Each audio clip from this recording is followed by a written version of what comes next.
CMSportsNet is made possible by Genova's To Go and by Carroll Links.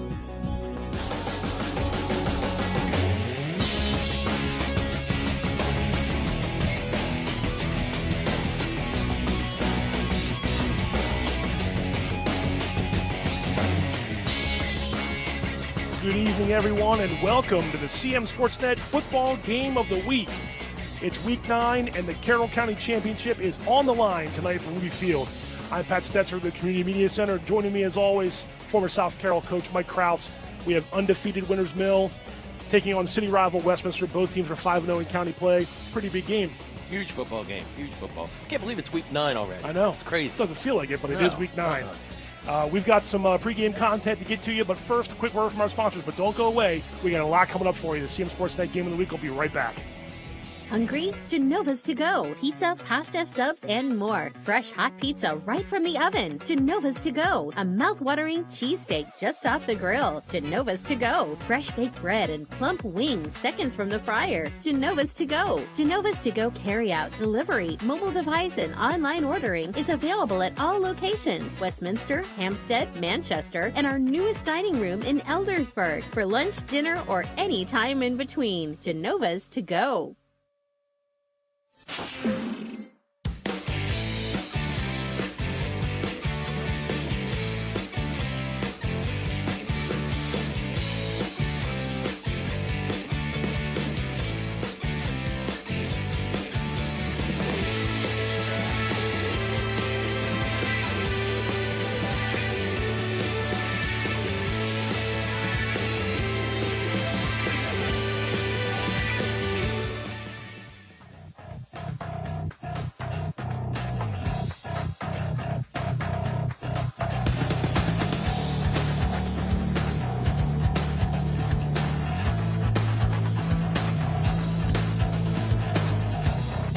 Welcome back to CMSportsNet's Game of the Week. Pat Stoetzer and Mike Kraus getting ready for the Falcons and the Owls for the county championship. We visited with both coaches earlier this week as they get ready for tonight's game. First up, Winters Mill coach Matt Miller, whose Falcons are going after their first ever Carroll County title. Let's take a listen. Coach, you guys have handled your share of adversity through the year. A little bit more to handle this week going up against Westminster this Friday. How have the kids absorbed the loss of Caleb Crouch this week, going into, last week I should say, going into this week in the regular season finale? It's. I mean, me personally, I'm sick in my stomach because it happened. It's unfortunate. I get to come back and coach more football games. These kids have a finite amount to play, and it sucks. I don't know how else to quantify it. I think his buddies and his friends, they're upset by it, but our reality is we got to move on and prepare for a really good football team. So Westminster's not going to stop the care, so we gotta press on. And the good thing is we've had kids all year. When someone goes out, someone else steps up, and I don't expect anything less. What does have to go your way? What are the keys to winning this game Friday against Westminster in the city rivalry? We're going to do what we're going to do. With Austin in quarterback, he has a little bit more ability to throw, a little different ability to throw the ball. But we still got guys that can run the ball. We got guys that block, and we play decent enough defense. It's going to give us a chance. You don't have to tell these kids what's at stake Friday. You talked earlier in the year about, you only have a certain amount of games to play. You just mentioned it right now. Is that all the motivation that you hope they need to understand what lies ahead Friday? Yeah, you talk to people around. I don't think there's anyone outside of our group that really honestly in their hearts believes that we have a chance. And I think that motivates our kids. And I know other coaches will say the right things, and you guys will say the right things. But, when it comes down to it, I don't think there's anyone outside of our little circle that believes that we can do it. And I think that's motivation enough, and it's just that much sweeter that it's Westminster. Now it's time to hear from Coach Chris Basler, whose Westminster Owls are going after their fourth county title in 5 seasons if they get a win tonight. Let's take a listen to Coach. Coach, you don't need me to tell you how big this game is on Friday. A, it's for the county title, and B, it's for playoff positioning. How much have you spoken to that to your guys, or is it just a matter of, hey, let's go out there and take care of business, and we'll see where the chips fall? I think we talked about it a couple weeks ago about how we needed to be in playoff mode now, and I think this is just a continuation of that, and the fact that, it is Winters Mill, and, these kids all grew up together, and all that on top of it, I think just helps aid to just being a big game. And, we've been in a lot of big games, and, hopefully that'll help us. you told me year in, year out, and a lot of times this year, how much this rivalry, the kids know each other, and how even despite some of their down years and bad records, it's always a competitive game in the end, even though it's been one-sided. Again, you don't need to tell these guys the significance of that and how much they want to get a win just as much as you guys do. Yeah, 100%. I mean, I have a lot of respect for Coach Miller and his kids, and I mean, they always play us tough. And this year you look at what they're playing. I mean, they're just a good football team, and they do a lot of things that are going to challenge us. And we're going to have to play our best football to beat them. What are some of the keys to the game early in the week? A lot of days ago before the game. What do you guys have to do well to get a win and move on? I mean, I think first and foremost with them, it's stopping the run. They're a good running team. They got a lot of good backs. They've got an aggressive offensive line. Try to keep their run contained, and for us to just to play consistently on offense. Can you sense in the guys that it's when you're in the playoffs now and everyone wants to be playing their best ball right now going into the next month? Is it a flip of a switch, or do you know that these guys realize it's playoff time? I mean, I hope it's just a continuation of what we've done all year. Every week you're trying to get better and trying to build. And, I think we see that, week in and week out that, we are making improvements and getting better and making some strides. But there's still things we need to get much better at.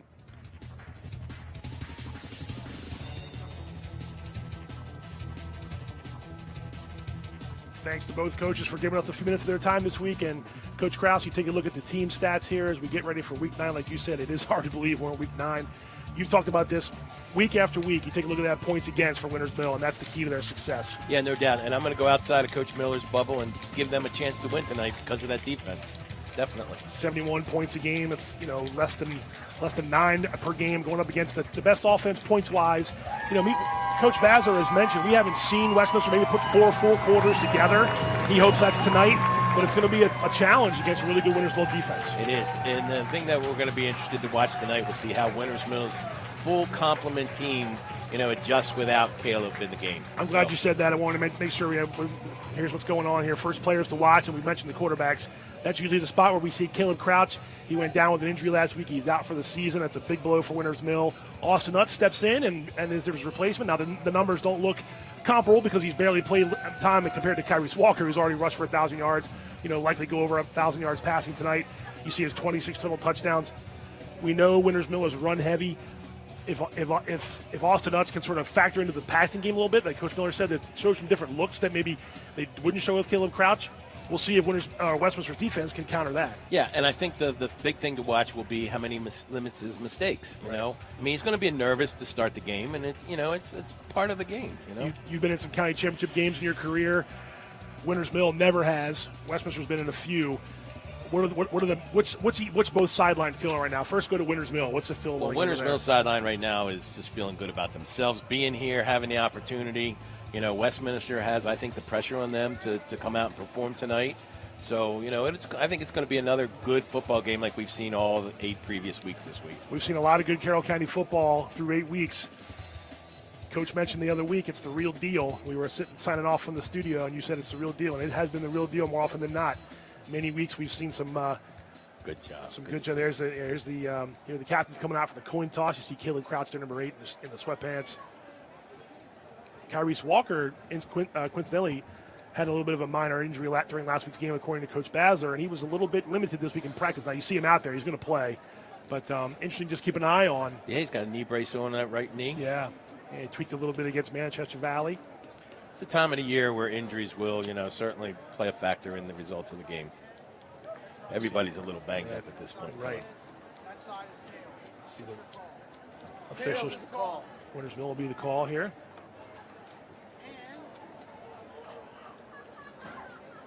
Looks like Winters Mill won the toss. And then Westminster will kick toward the concession stand side of the field, Ruby Field here, with a pretty big crowd filling in the stands here, Coach. It's a big night tonight. It's been hyped up all week, and we're only a few minutes away now from kickoff. Yeah, we've said it before. Nothing like Friday Night Lights. No doubt the biggest game in a lot of these young men's careers, especially that Winters Mill side. Again, some of the veterans of Westminster have been in a few of these games before. See the Owls getting hyped up. Yeah, this kind of game creates memories that you'll remember 20 years from now, Well said. They won't be thinking about that right this minute, but when the game's over, Yep. they definitely will. Keys of the game. If you're Winters Mill, you're going to win how? I think control and manage the football game. Take these first couple series, see how they adjust to their new starting quarterback, and eliminate mistakes for both sides. We're going to look at the team's Week 8 scores, and I'll get back to the Westminster keys to the game from Coach Kraus in a second, and then the national anthem's coming up here. But this is how Week 8 finished in the Carroll County Athletic League. You see some of the scores there. And we will pause now momentarily for our national anthem.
Banner, played by Westminster's marching band. See some of the student body from Westminster getting into it. It's a blackout night tonight, so they're dressed in black. All right, keys to the game for Westminster. They're going to win how? Well, first off, that was an awesome rendition of the Star Spangled Banner by their band. So, it was good. I just want to put that out there. Hey, that's awesome. I think Westminster, again, I think they need to eliminate mistakes. We've watched them a couple times this year, and that has been their Achilles. Yeah. Bad penalties at bad times, turnovers at bad times. That's what they need to avoid tonight. Let's take a look at the county standings, football standings, entering Week 9. We've already mentioned Winters Mill and Westminster both 5-0 in the county. Man Valley's finished their county slate. We'll take a look at the other games that are going on tonight a little bit later. Liberty and Century in their rivalry game, and South Carroll looking for a third win in a row, going up against FSK this week. All right, we are set for the opening kickoff. Let's have a good one, Coach. Yes, sir. Westminster kicking from left to right. Winters Mill will get the ball first. Josh Wagner, Westminster's kicker.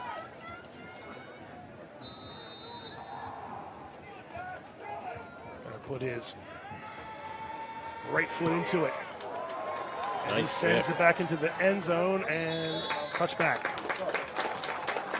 All right, so I want to talk about this too. So last season, Winters Mill had a young man named Grayson Lyons go down early in the season in the game and have a medical procedure, pretty scary medical incident, and he was forced to not be able to play anymore. Well, the plan here is he's a senior.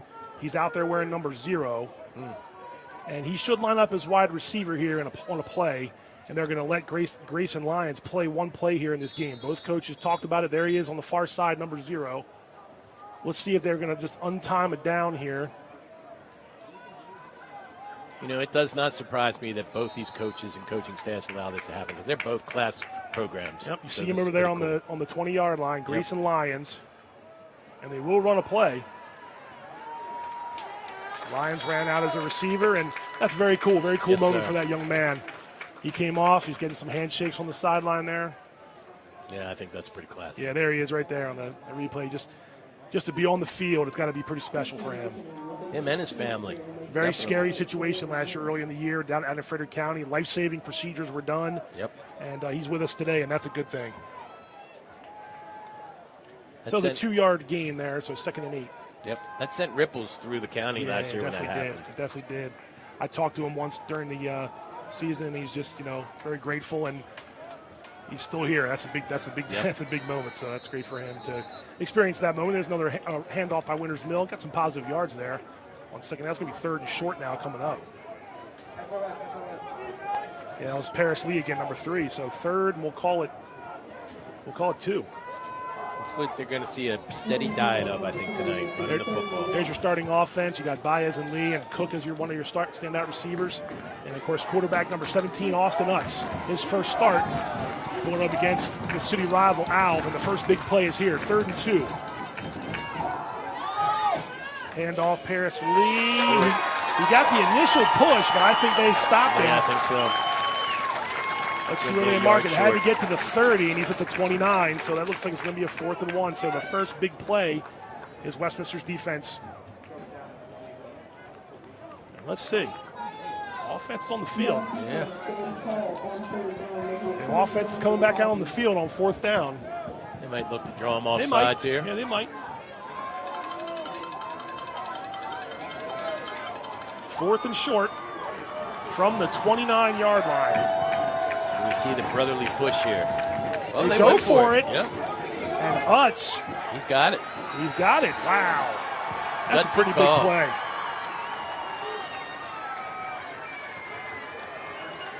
Not me. Not you, huh? Nope, not you. Not when I got Camden Cook back there and crushed the ball. Braden Cook, whatever. Camden Cook, you're right. Camden, right. Needed 1, got 5. Nice. And that's 1st and 10 from the 33-yard line. I guess they gave him 4 officially. So the first big play goes to Winters Mill. It sends a big message to Winters Mill's offensive line. The coach believes in him. Cook's in motion. He's going to get it on a jet sweep. Flags come out, and I wonder if they were set. We'll find out here momentarily.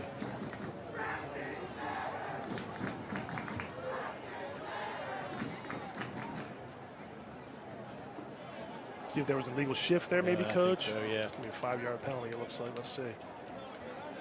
Yeah, procedure. They weren't set, so.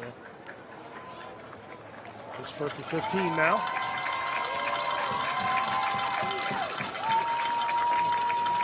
Westminster starting defense. We've mentioned Josier Donald's name a whole bunch this year. Leads the county in sacks. And then meanwhile, Casey Heisey, their linebacker, leads the county in tackles. And some talented defensive backs back there. Clayton Dorsey, Isaiah Sprinkle, and company. 1st and 15 now. This is Lee, and that was Donald grabbing some cloth, as you like to say, Coach. Sure. I saw Casey Heisey in there, too. So a couple of guys that we just mentioned making the tackle combine, and they stop Paris Lee, only gain of 2. Josier's really impressed me, Coach, a lot of the time. Number 5 for Westminster. I was just looking his number. Athletic ability. Very good player, yes. Yep. Athletic ability is off the charts. He gets to the quarterback, he gets home, and his long wingspan causes some disruption in the passing game. Yeah. He plays the edge very well. 2nd and 13 from the 30. Misdirection to Nico Baez, number 2, and he gets a couple yards, but now you're going to be back to about 3rd and 10. Oh, that's that Clayton Dorsey? That might be number 9. Oh, yeah, he's coming off a little gimpy. And it's Clayton Dorsey, number 9. You see Coach Basler out on the sideline. 3rd and 11 now. So Winters Mill went for it on 4th and 1 and got the first down on their first big offensive play of the game. Might be the first time we see Young Utz put the ball in the air. He's in the shotgun. He does drop back to pass. He's got pressure. And he floats it out and incomplete.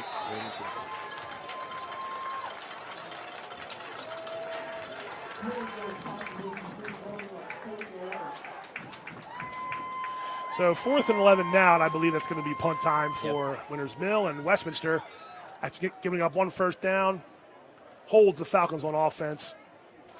Trying to get the ball there to number 5, Tyler Carroll, incomplete. Nice to see the referees let him play. Some hand fighting, I think that was fair. And again, we mentioned Camden Cook a lot, and for rightfully so, one of the top punters around. Gets off a good one.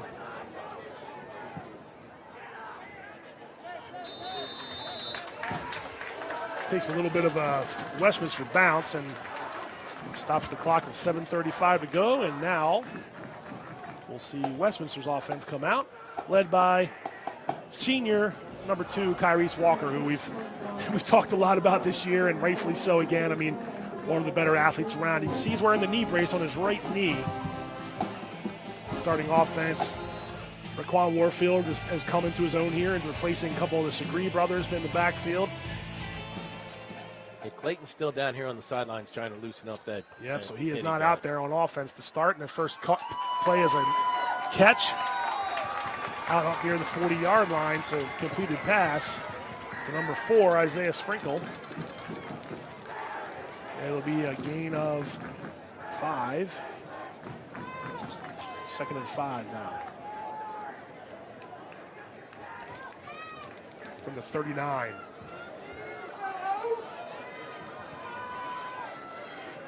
Walker in the shotgun, as we've seen him all season. Corral, that snap, handoff there. And that's going to be a first down.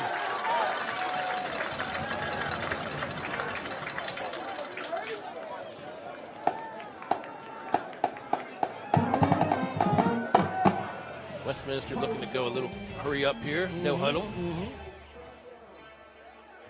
There you see starting lineup for Winters Mill defense, the best in the county. A lot of athletes out there. We've seen them highlighted all season long, and it's going to be their biggest challenge to date, trying to slow down this Westminster offense. And the Owls already have it up to the 45-yard line. Hand off again, Warfield finds some room around the far side. He might be gone. 30, taken down outside of bounds. Big gain there.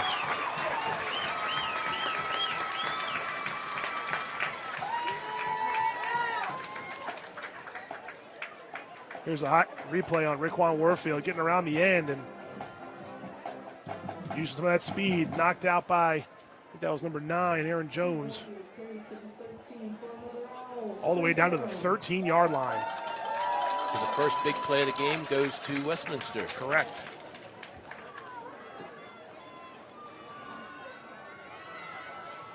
Taken out of bounds, so we'll stop the clock. Again, Warfield, this time Winters Mill. Oh, he got past the first line. Give Tyler Carroll, number 5, credit for the tackle. Some good penetration there, though, by the Owls' offensive line. They're big up front, too. Yes, they are. We've said that earlier in the year. Gain of about 3. Down to the 10-yard line. Then we got an injured player. That stops the clock.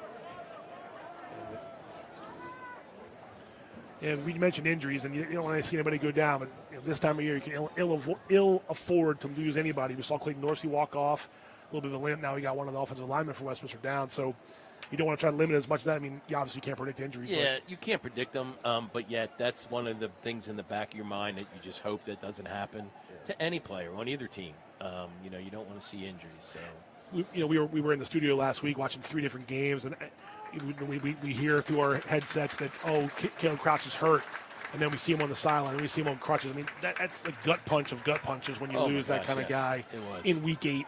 Now, they got the win, credit to Winters Mill, but, I mean, this weekend going beyond, everybody makes the playoffs, is going to be how can they, you mentioned this in the pregame, how can they overcome the loss of their top player? Yes, absolutely. And I think Coach Miller said it best. His kids have rallied. His next guy up, stepped up, and has played well, so he's planning for a good, good performance by him tonight. Yep. All right, 2nd and 7 now from the 10. Big stand for Winters Mill's defense here. Absolutely. They bring pressure. Baez missed the tackle. Warfield got a couple more yards, but Winters Mill did a good job there bottling him up. Baez shot that gap quick, and Warfield was able to get around it. Actually, no gain. So that's the beauty of the 3-3 stack, because they're going to bring 3, 4, 5 guys that just don't know who. So that'll be up to Westminster to be able to pick that up. Sure. So here's a big play now for Winters Mill's defense, a 3rd and 7. Huge. From the inside the 11, so we'll call it the 10.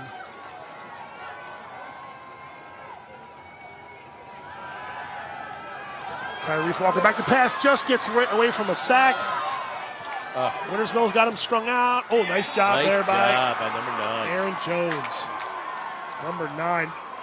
Would have been a bigger loss. I think he got back to the original. He lost 2 yards there, so nice job by Winters Mill's defense. So now you have a 4th and 10. Yep. Now they have a sure-footed kicker in Josh Wagner, but it looks like they've got the offense out on the field. They want to both coaches here know touchdowns are going to win this game, not field goals, even though they do have 2 good kickers in, Josh Wagner and Camden Cook. But here's Westminster's offense still out there. 4th and 10 from the 13. And they are going for it. Little waggle by Kyrese Walker. He is inbounds. Catch. Yep. I think that's Clayton Dorsey. So Dorsey's back. And that's enough for a first down. I mean, Winters Mill wanted a hold. But I think that's the first down, Coach. Yeah, I kind of thought there was a hold, too, on the guy rushing Kyrese. Yeah. Big play, though. Nice job. Roll the receiver toward the sideline. Have Kyrese, just short field there, so it's not a huge throw across your body. But no, but it gives him the option, too. If Clayton hadn't broken open, he could have kept the ball and ran it, too. Yeah. So we are at the 1-yard line. 1st and 1.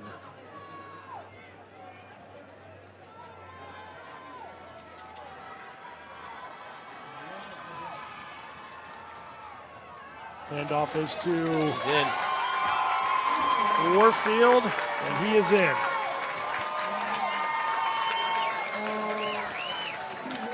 So the first points of the game belong to Westminster on a Raquan Warfield 1-yard touchdown run. 2 4th downs on each. One team completed a 4th down on each side. Little gutsy on both teams. Now wait, hold up for a second. There is a flag. Sideline warning. Okay. Against Winters Mill. Yep, just a sideline warning. So it is a touchdown's good. Warfield scores from 1 yard out. He had the long run to get him down in the red zone, and then he caps it off with a 1-yard touchdown run with 3:44 to go in the first quarter. The Owls are a PAT away from taking a 7-0 lead in this clash for the county title. Spot was up. Spot was good. Kick is up and good.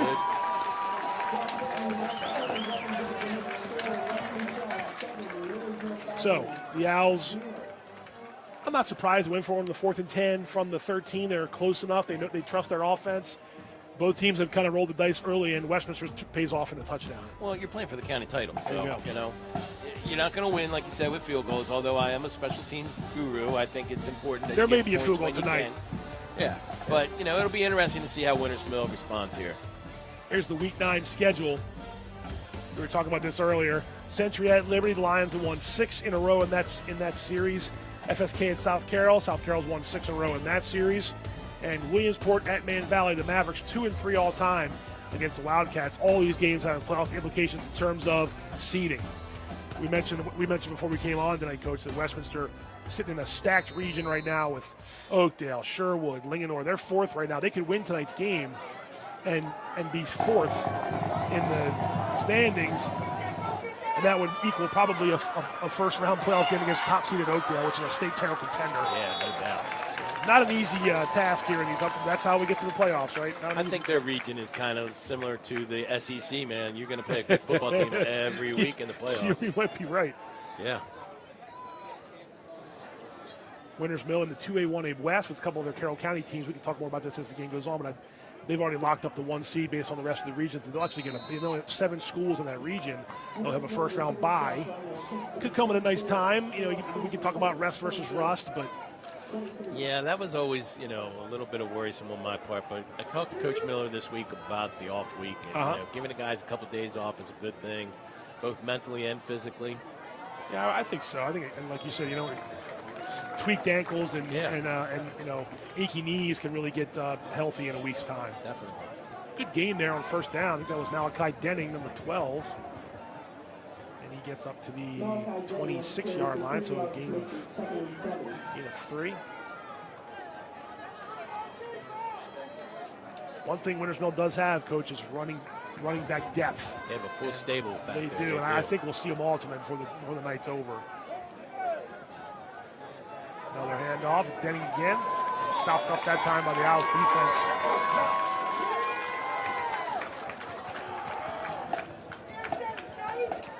I think one of the big assets that you lose when you lose your starting quarterback in Kraus is the run by Kraus, because he was good on the option.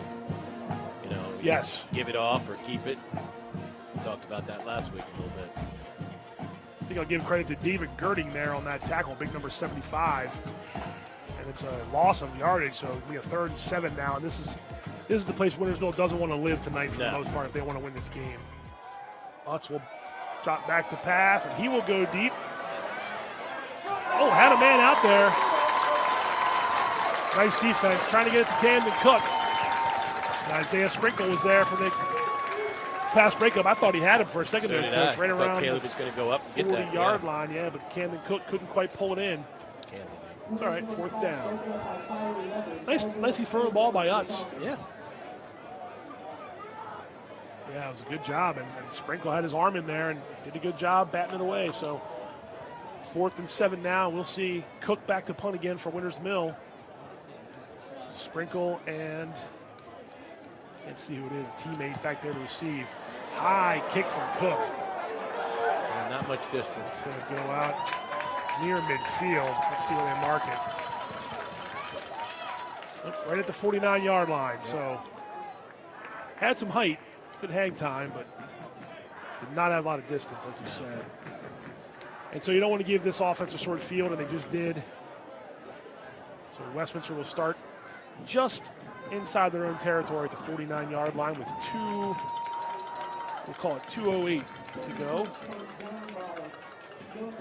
In the opening quarter, Owls lead 7-0. CMSportsNet Game of the Week from Ruby Field at Westminster High School. There's still cars coming in the lot, Coach. Still people coming in. That's pretty cool. Thinking the same thing. You said the fence line would be packed. I figured it would be packed on that side. Here's a quick out here. Complete. Nice safe pass. Yep. Bit of a flag down. I agree. It was a safe pass completed to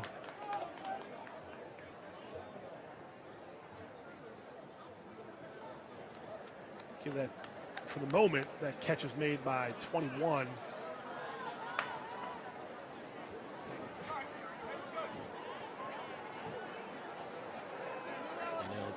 And that's not going to. It's going to be wiped away. So an eligible player downfield will nullify that catch. That's odd. That was a 3-step drop. Quick hitch. Yeah. I don't know how that's a fast offensive lineman to get downfield that quick. So it'll be 1st and 20 after that play. Or it's just, yeah. 5 yards. I think so. Should be. You're right. My bad. 1st and 15. Actually, calling it 1st and 16, so.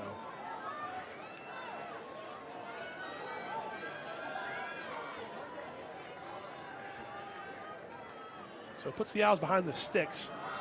There's a handoff to Warfield, tries to cut it back, and Wintersville's defense does a good job to close that gap. Yeah, I've been impressed with their defense all year long. As I've mentioned, they're very disciplined. They play their gaps very solidly. They don't over-pursue too well. That was Paris Lee in there, too, one of the top players from the county rushing the ball, and he's also one of their top defenders. So they're going to need big games out of guys like him to stay competitive here, I think, in this game. I agree. 2nd and 15 from the 44 of Westminster as we hit the 1 minute mark. 1 minute left in this opening quarter. Fast moving quarter here at Ruby Field. Looks like a screen pass. That's complete to Dorsey. He finds the room. Back to the original line of scrimmage. Down goes one of the officials. Oh, be careful out there.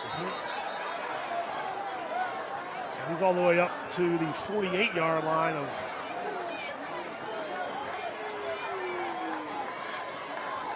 gets a rise out of the crowd when absolutely when they see the zebra stripe guys go down. I hope he's okay. But it'll be a 3rd and about 8.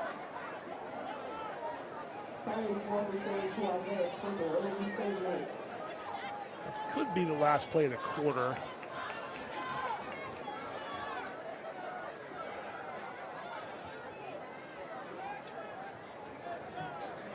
Yep, looks like Westminster's just going to let it run. Yep. So we're going to hit the end of the quarter here, and it's going to be 7-0 Westminster after 1. Pretty fast moving. Very much so, and I don't think Winters Mill is going to be disappointed, that they're behind. But I think they would feel more confident if they were able to move the ball a little better. When they come back, it'll be a 3rd and 8. Just flip the field and go the other way now toward the scoreboard side of Ruby Field.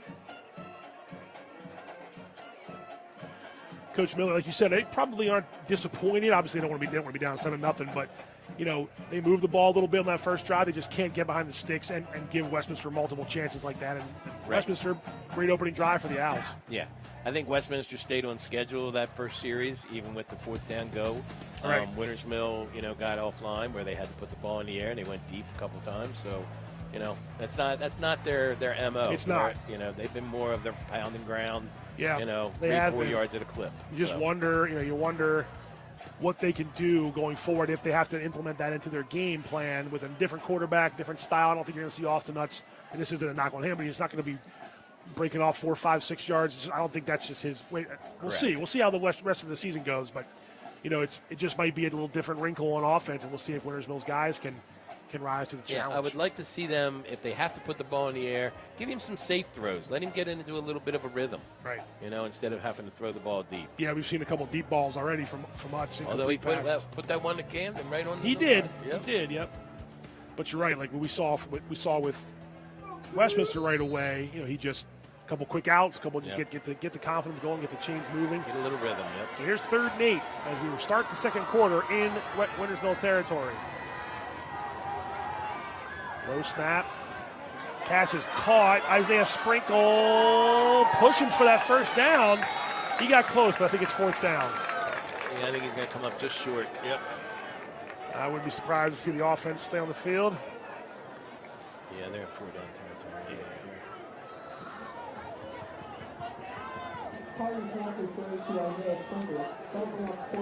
End of the first quarter at Parker Field. South Carolina has a 3-0 lead over Francis Scott Key. Doing my best. Cannon Hunter, nice. That's right. All right, 4th and 1 from the 42.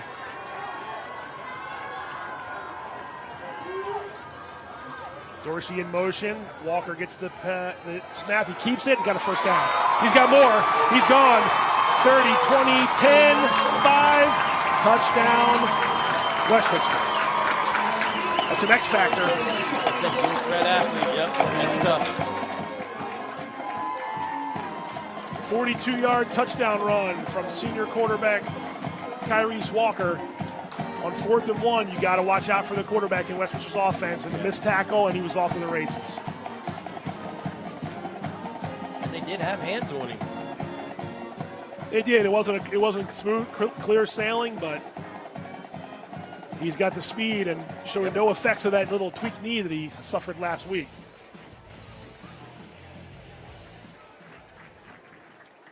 So Westminster has struck first, and we see number 2, Nico Baez, coming off the field for Winters Mill before he kicked this PAT. Looks like he's okay.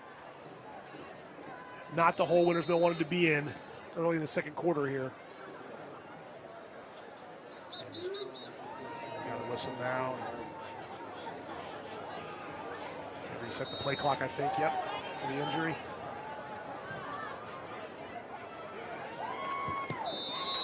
Wagner's kick is up and plenty good. And with 11:04 to go in the second quarter, Westminster 14, Winters Mill 0. And there's look at your first quarter plus team stats. And obviously it's been all Westminster so far. Yeah. Over 100 yards already. No passing yards to speak of yet from Winters Mill. Just a 20 rushing yards. So obviously 42 yards of that rushing for Westminster just came on that last play with 2 big plays. A Warfield long run down into the red zone in the first quarter and a 42-yard touchdown run by Kyrese Walker just now. And in a couple body blows now, Winters will have to absorb. Yeah, they're going to have to see how they respond getting up off the mat. Momentum is, you got to swing the momentum here.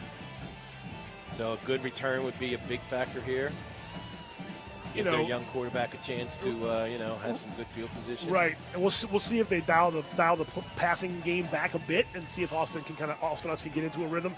Don't be surprised too if you see. I'm not going to say they're trick plays, but a couple plays that you haven't seen in a while, just to sort of confuse Westminster's defense as much as possible.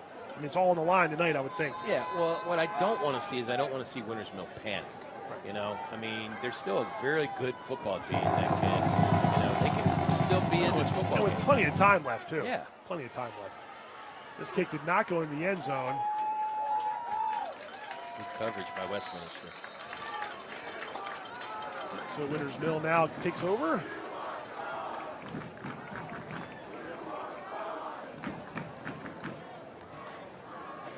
First and 10 from the 25.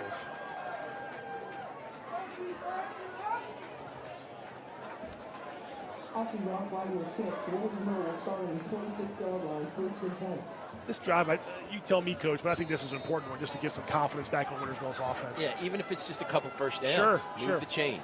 Tilt the field, in their favor. Camden hasn't really gotten the heavy foot tonight. Right. So, yeah. And here you go. That's a safe play. Oh, you got it. Yeah, it was. That was what I think that's what you want to see a little bit more of.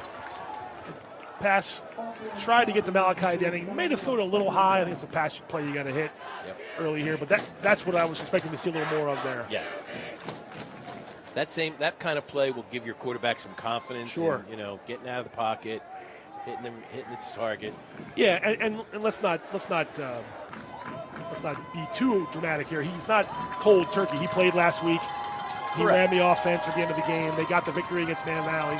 Correct. I give him a lot of credit for stepping in there last week against a good Man Valley team. Right. Here's a handoff. Some positive yards there. But Westminster's defense closing quickly. And now another 3rd and long coming up for the Falcons. I don't know if you saw that, but they ran that play, but there was no they didn't even cover the quarterback after he gave it. So you think that could be a potential well, that's fake. The thing with Crouch, Right. I mean, he would pull that. Much like Kyrese Walker does. Yes. Keelan Crouch, no stranger to rushing. He's one of the top rushers. And that's a real weapon. In the county. Even still, without playing all the game last week. So here's a place from up the middle, and that's a first down for Winters Mill. Much needed there from the Falcons. Get that to Malachi Denning.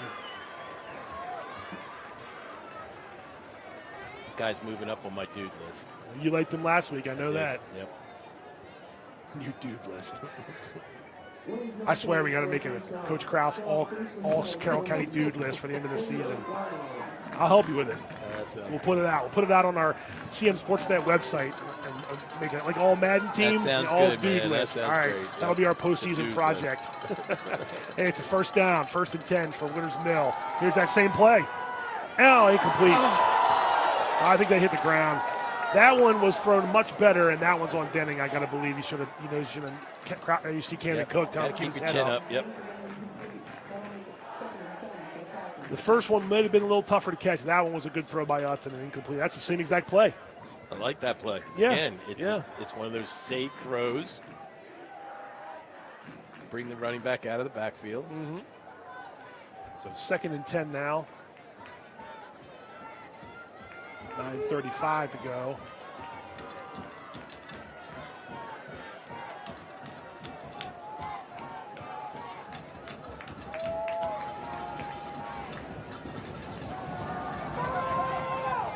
Pass caught, Camden Cook. And positive yards, it'll be another 3rd and call that 3rd and 5. Yep, so 5-yard pass there. First completion. First completion for Austin Utz. Sometimes it just takes one to get the nerves out. And that's what Coach Hoppy needs to do. Just get his quarterback a little confidence. Yep. Because that confidence will breed into the entire offense. I think so. Obviously they moved the chains here on this drive, but another one here would really bode well for Winters Mill. Call it a 3rd and 6. And it's a direct snap to Malachi Denning. He got away from the first man. He got close to a pretty good run there by Denning. He's going to be a little short. All right, so Coach Miller went for it in the first series. He's got to probably go for it here, I would think. Nope, he's going to punt. Yeah. Well, this time he can flip the field. Good job there by Westminster's secondary defensive. Yes. Let's see. Jackson Clark, I believe, big 58 out there. One of the seniors on this line. And nice little wrinkle by Winters Mill with the direct snap Wildcat. And it's a fake. Dallas Poole, if he can get around the edge, he can. He's got it. Yep. And I said there could be a few wrinkles. Yep. All right, Grandma, that was a good play. Grandma Poole. Yep. That's funny. So it's that kind of game, right? That's what. I think you're going to see a couple plays like this tonight. Yeah, you don't leave anything in the book tonight. Nice job by scooting over number 11, Chris, to set that edge and give Dallas Poole a chance to run.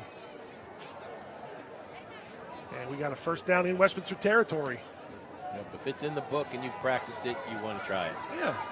You have nothing to lose. So this is a big game, there's no doubt. But it's a different mindset now in the whole state. Everybody's in the playoffs next week. Yes. So try some things. Well, it's one and done after tonight. Sure, after tonight we start over. That was Paris Lee. A little bit of a slip footing there, I think, from Lee. He got maybe one back to the line of scrimmage. Yep, second down. Yep. So they're going to give him no gain. See Coach Matt Miller there on the sideline. In his 11th season as Winters Mills coach. Matt's done a lot for the county coaches, bringing us all together, bringing everybody together. For the all-county meetings. Yeah, yep, it's good I agree with that. Yep. He's let us into that meeting a couple times. It's always good to see the end of the year. He's a good host. There's a nice toss pitch to Paris Lee. Nice job. Paris Lee finds some room. All the way down inside the 20. Westminster wanted to hold there. Not going to get it. Everybody wants to hold. That was a nice run by Paris Lee.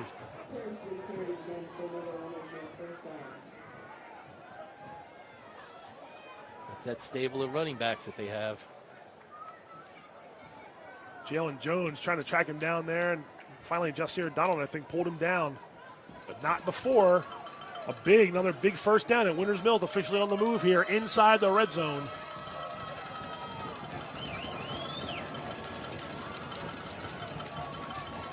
Again, Paris Lee, Jasir Donald right there. Oof. Giving a big hit to Casey Heisig, Clayton Dorsey, Jasir Donald all converging on Paris Lee. Back to the 25. That's a no gain, I guess. I'm sorry, the 15. And we got a stoppage of play here. Winters Mills lineman down on one knee.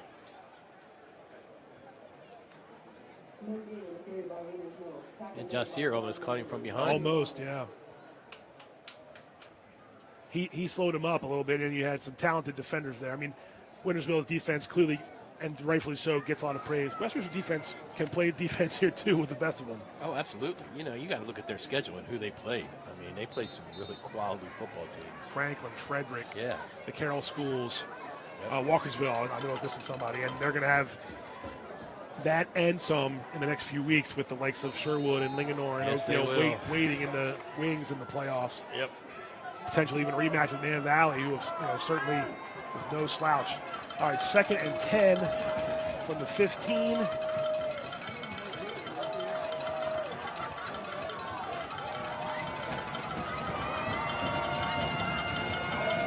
Lutz is back to pass. Pass is caught by Camden Cook. Flag on the play. Might get a hold there on the cut. Hold or perhaps illegal formation, maybe. We'll see what they say here.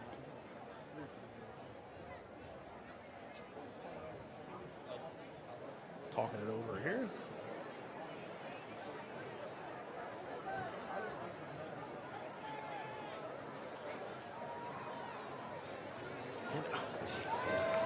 Receiver downfield. So there must be a lineman here somewhere that's just kind of drifting into the drifting past the neutral zone, so to speak. Yeah, that must be it. Those kind of penalties will kill you. They will kill you.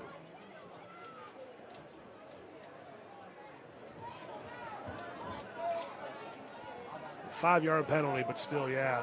Yeah, they nullify the big play, the big catch. Yeah, I mean, Cook had it down inside the 10. It wasn't a first down, but it was definitely going to be third, more manageable. Right.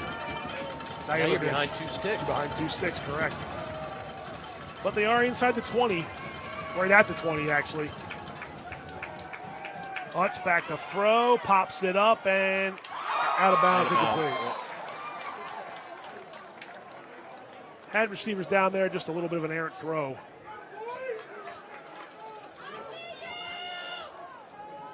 It'll be third and long from the 20. Now, you're in scoring range with a kicker like Cook. Obviously, you want more points here. You want more yards.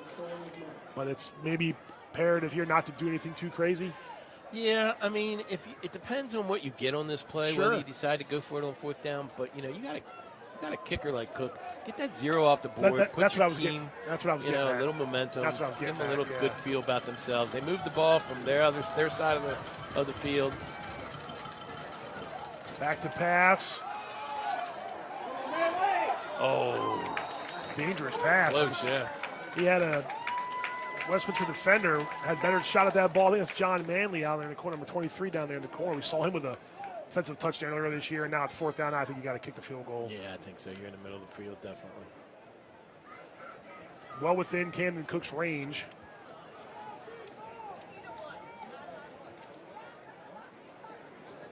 Penalty was Crusher. It was. Winners Mill with 76 rushing yards, only 4 passing yards so far through a quarter and a half. But they have a chance here to get their first points of the game. And there was a flag that was blocked, but they stopped the play. Was it offside? I don't know. You were looking at a Offside, yep. Oh, so it'll be a 4th and 10. I don't think that changes the offense, but I think you're still going to kick the field goal. Yeah, I think so. I mean, I wouldn't be happy with the fact that that kick got blocked, but maybe some guys stopped. Yeah, and whistles blew before he kicked it, but now you got a chance to fix anything you might want to fix. And now you're looking at a 32-yard field goal.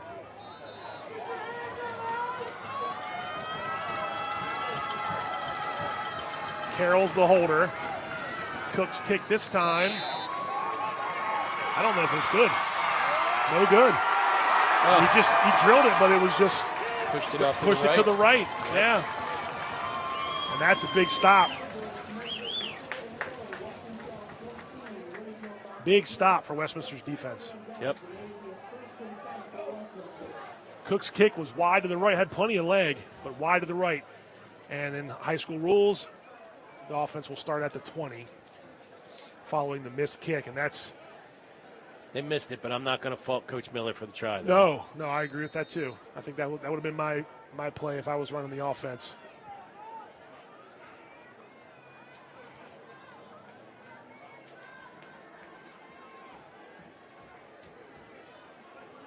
So here we go. Westminster's offense takes over to 20. 5:12 to go in this second quarter.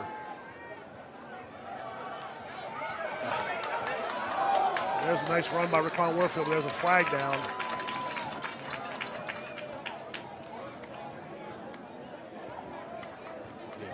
That might be coming back, yeah. I think that was Raquan Warfield, the running the ball, number 10. Westminster's already backing up.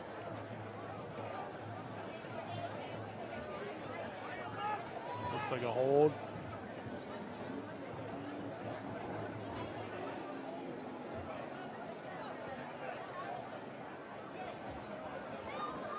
Yep.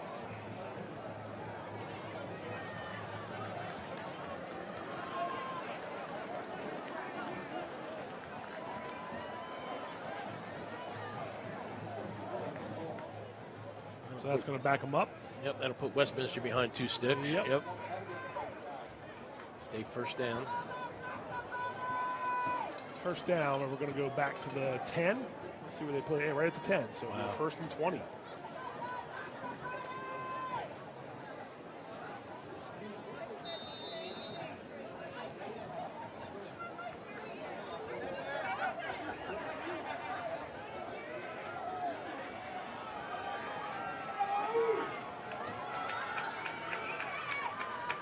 Under 5 to go.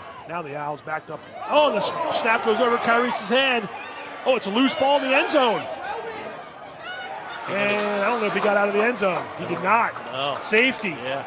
So Winners Mill does get on the board. One of them turnovers, one of them bad snaps. We've seen it before with Westminster. It was a bad snap and could have been even more disastrous. There, Yes. There you see, it goes off Kyrese's hands. Oh, he had the ball the whole time. My bad, it wasn't a loose ball, but he just tried to get out of the end zone and tackled in the end zone for a safety. So now the Falcons will get it back on the free kick.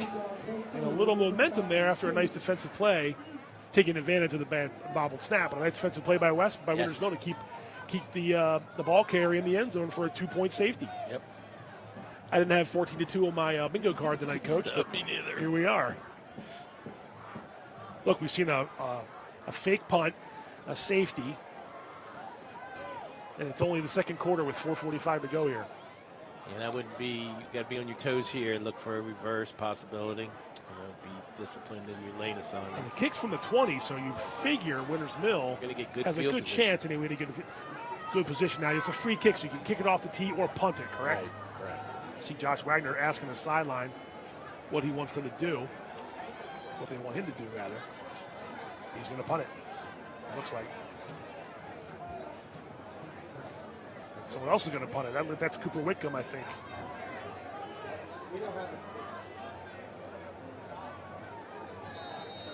Here comes the free kick. Yep. Pretty good kick.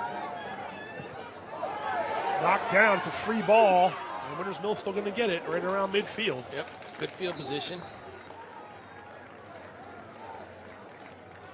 And we have 4:33 to go in the second quarter. And Winters Mill does have that momentum they were talking about, or we were talking about, that they needed.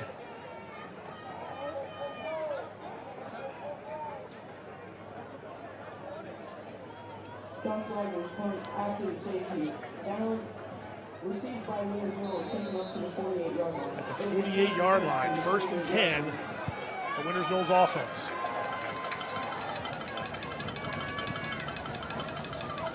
Hand off to Paris Lee. Westminster defense stood him up. Good job by the Owls. Next to no gain there. They're just swarming on that first read. I mean, the quarterback's got to pull it in order for that play to get a little bit of momentum with deception. You're going to have to pull it once or twice. Yeah, I was going to say, and the last drive, he started with that waggle pass and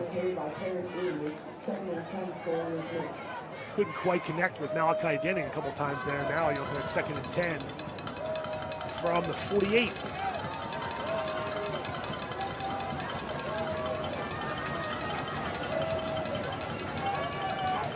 Lutz back to pass. Receiver fell down and still made the catch. Pass is caught. Yeah, Camden Cook. Nice job by Cook. Nice pass by us. It was, yeah. To the nice connection there to the 45 of Westminster. So it'll be a 3rd and 3. Not 30, 3rd and 3. 3:25 to go. Where that little waggle pass could be helpful, or give the ball to Paris Lee. Or a potential keeper. Yeah. Lee is behind Utz, and so is Nico Baez to his left. It's going to be a handoff to Lee. And he got close. Oh, they're going to back it up. Yep, 4th and short.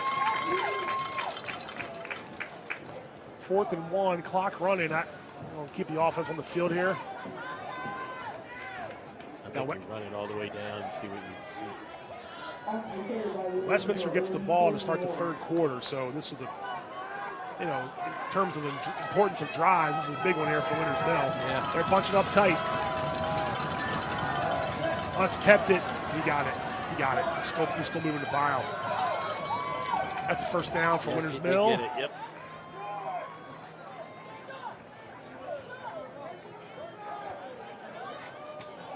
The Winters Mill wedge. Yep.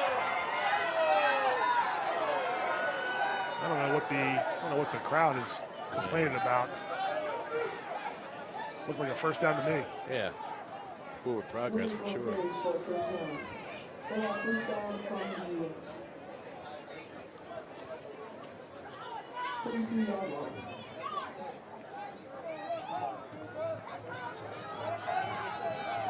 So 1st and 10 now.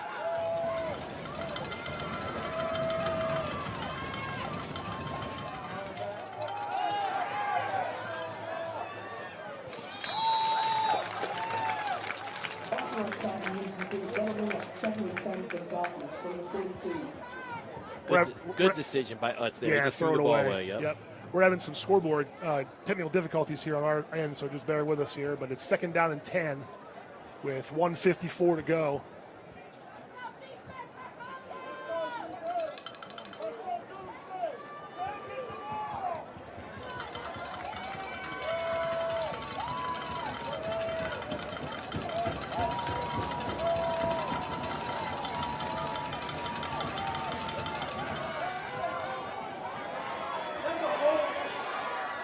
Paris Lee, and there comes a flag. So Lee didn't get very far, and there's probably going to be a hold there. Yeah, I think so. Yep, on the edge. Yep.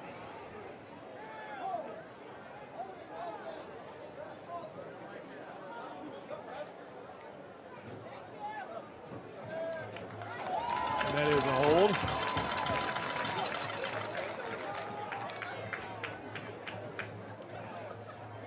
Gotta love the referees in the stands.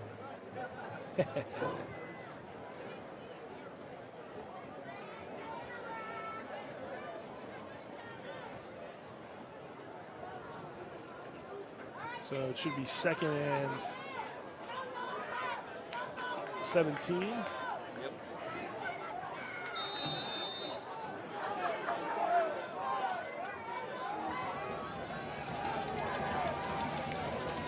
Ooh, dangerous. Pass is caught.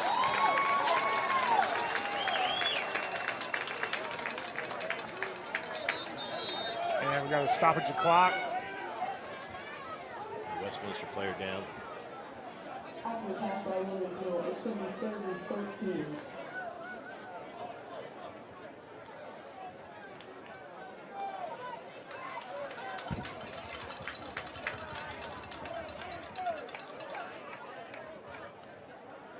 Looks like 7. Cooper Whitcomb coming off on his own power, which is good. Yep. Coach Basler and the trainer, athletic trainer, helping Whitcomb off the field. So it'll be a 3rd and about 13 rather. That's from the 45-yard line. Under 1:30 to go.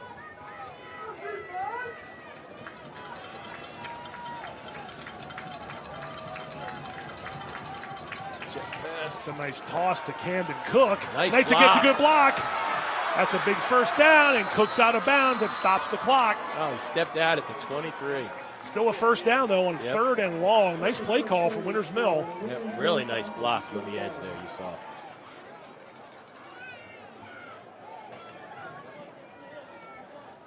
.109 to go. 1st and 10 from the 23-yard line now. Nice run by, nice block there by Paris Lee, too. Yep. Nice job. Oh, he did step out. Yeah, good call by the official. So at the 23-yard line. 109 to go. 2nd quarter.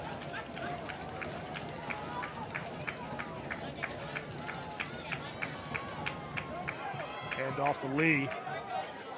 Try to get around that left side. Not a bad run, though.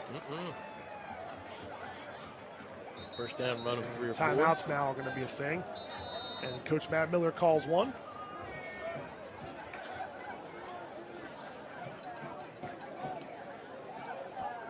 .58 seconds to go, according to the scoreboard on the field. 2nd and 6 from the 19. Their best drive by far, Coach, right now, Winters Mill. Yeah, great momentum. Good turn of events with the big run by Camden, or the big pass catch by Camden Cook. Yep.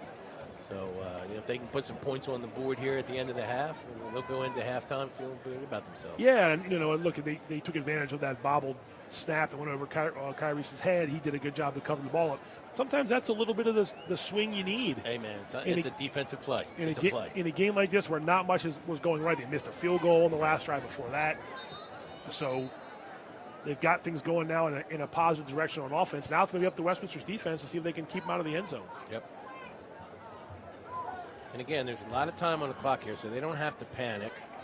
2nd down and 7. And I believe that was their first time out, so they should have 2 left.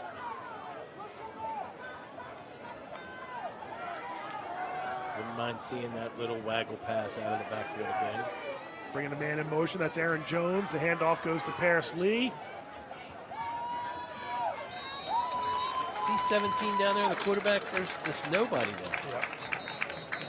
And another timeout taken by Winters Mill, 48.3 seconds to go.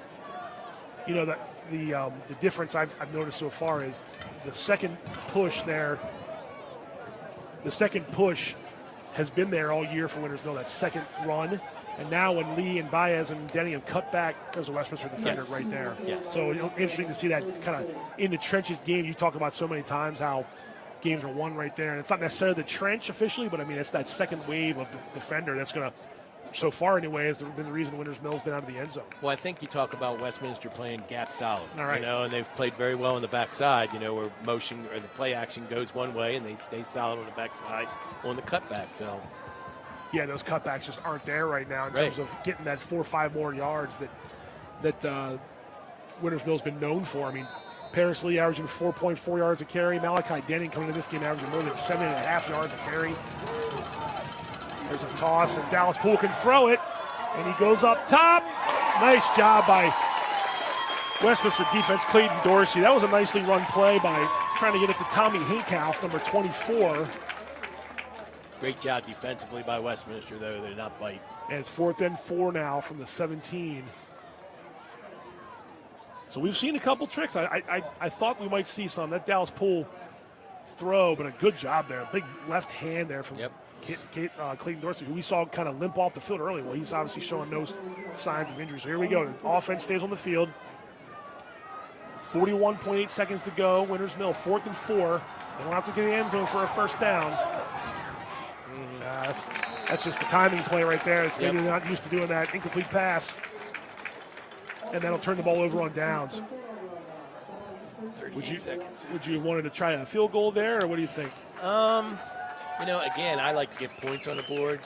I mean, I think that the opportunity there with a kicker like Cook, yes, he missed the first one, but it was an opportunity. I would have definitely been swayed one way or the other in my earphones. They were at the 17, so you're talking about a 34-yarder, but of course, we know it's in his range. Yep, definitely. Anyway, Westminster takes over.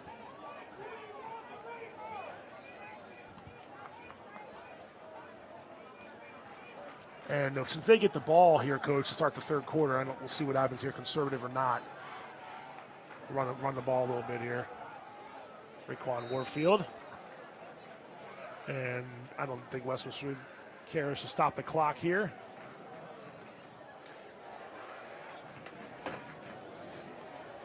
Conservative play by Westminster could turn out to be an 85-yard touchdown run. So that is true. You got to be watching. That is true. They will. 15 seconds and counting here. Oh, looks like that's going to be the last play of the half. Yeah. Again, I think, because, again, they deferred. Or they get the ball to start the third quarter. Right. And we're going to have one half in the books.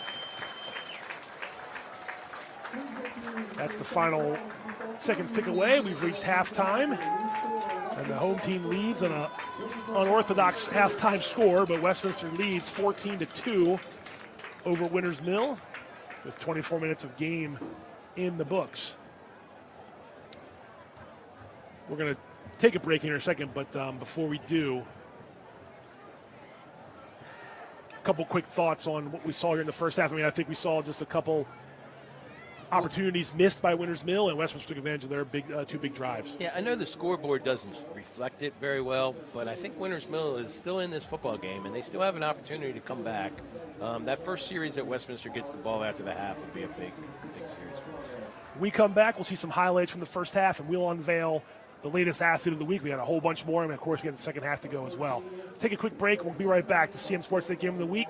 Stick with us.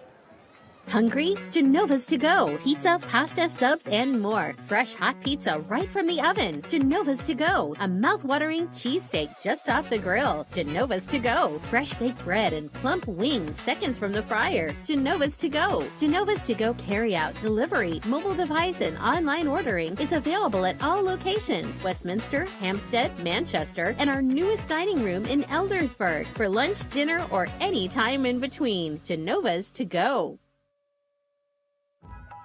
There's a lot about Sarah and Tara that's exactly alike.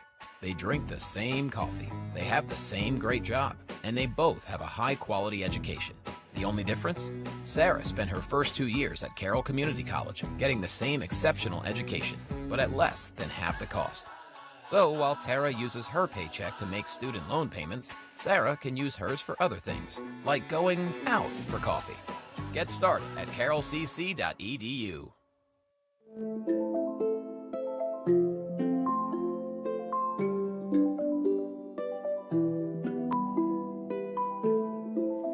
As we begin the school year, 25,000 students will be returning to Carroll County Public Schools. While this is an exciting time for those of us in the school system, we do want to remind the community that our number one priority is keeping our students safe. The activity level on and around the roads increases greatly at this time. There are buses on the roads as well as students walking to and from their bus stops. In addition, traffic patterns change when buses are on the roads. Buses will be making frequent stops, and drivers must obey school bus stop laws. To protect our students, we have installed stop arm cameras on all of our buses. We need motorists to be aware and to be more patient to ensure the safety of our students. Let's keep our students safe, and let's have a great school year. Every Wednesday at CMSportsNet, it's Game On. Tune in for a look at Carroll County sports scene, boys and girls soccer, high school football, and Carroll Link sports action. Hi, I'm Pat Stoetzer. Join me as we preview upcoming games, talk with the coaches, and bring you exclusive reports you won't see anywhere else. Plus, each week we'll unveil CMSportsNet's Athlete of the Week. Don't miss CMSportsNet's Game On, Wednesdays at 7 p.m. We've got you covered.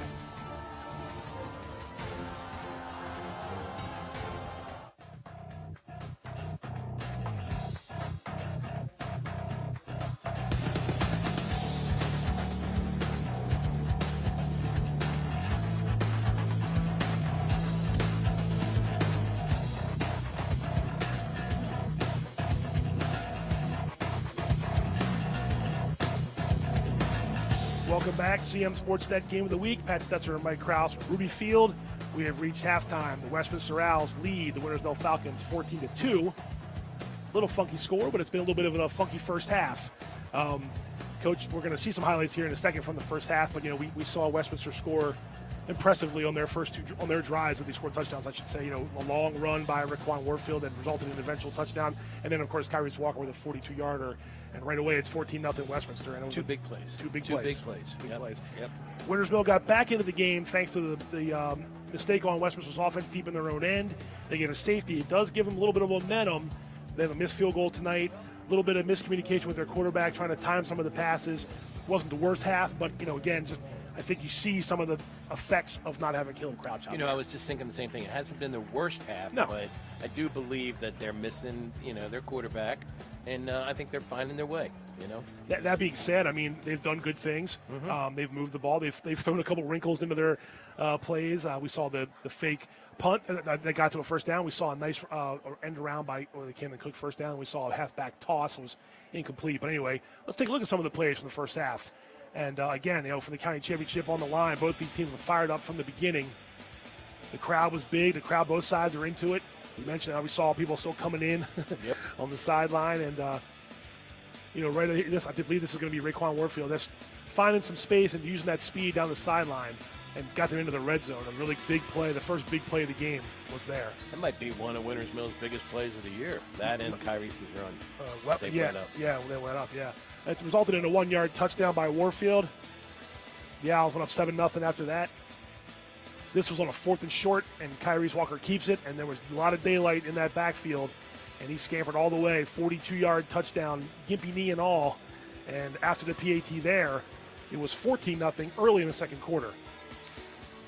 And you mentioned this, Coach. You just wanted to see a little bit of Austin Utz's good timing. This was a nice run here by Paris Lee to get them something going on offense. I know Westminster wanted a hold on that play, but it resulted in a missed field goal eventually. But then Westminster in their own end, bad snap. Walker gets it, but can't get out of the end zone, and that's a safety for the Falcons with defensive points.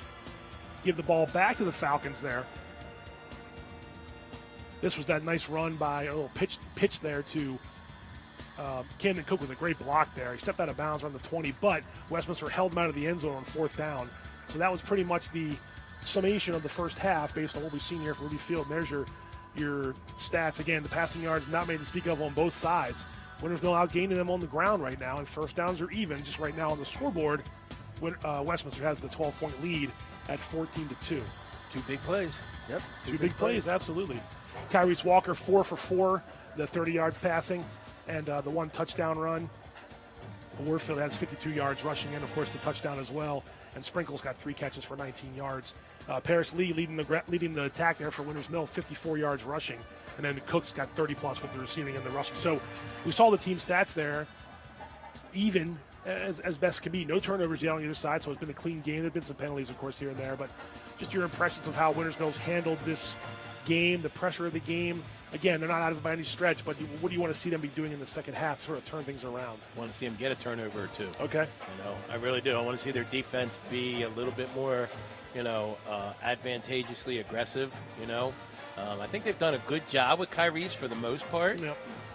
But, again, one run can make the difference of the game. So. And then Westminster, just status quo, keep it going? Oh, yeah. I think Coach Bassler's feeling good about his squad. They haven't had any turnovers. Right. They've had minimal penalties. They've held field position for most of the time, most of the first half. Right. So, I'd say keep doing what they're doing.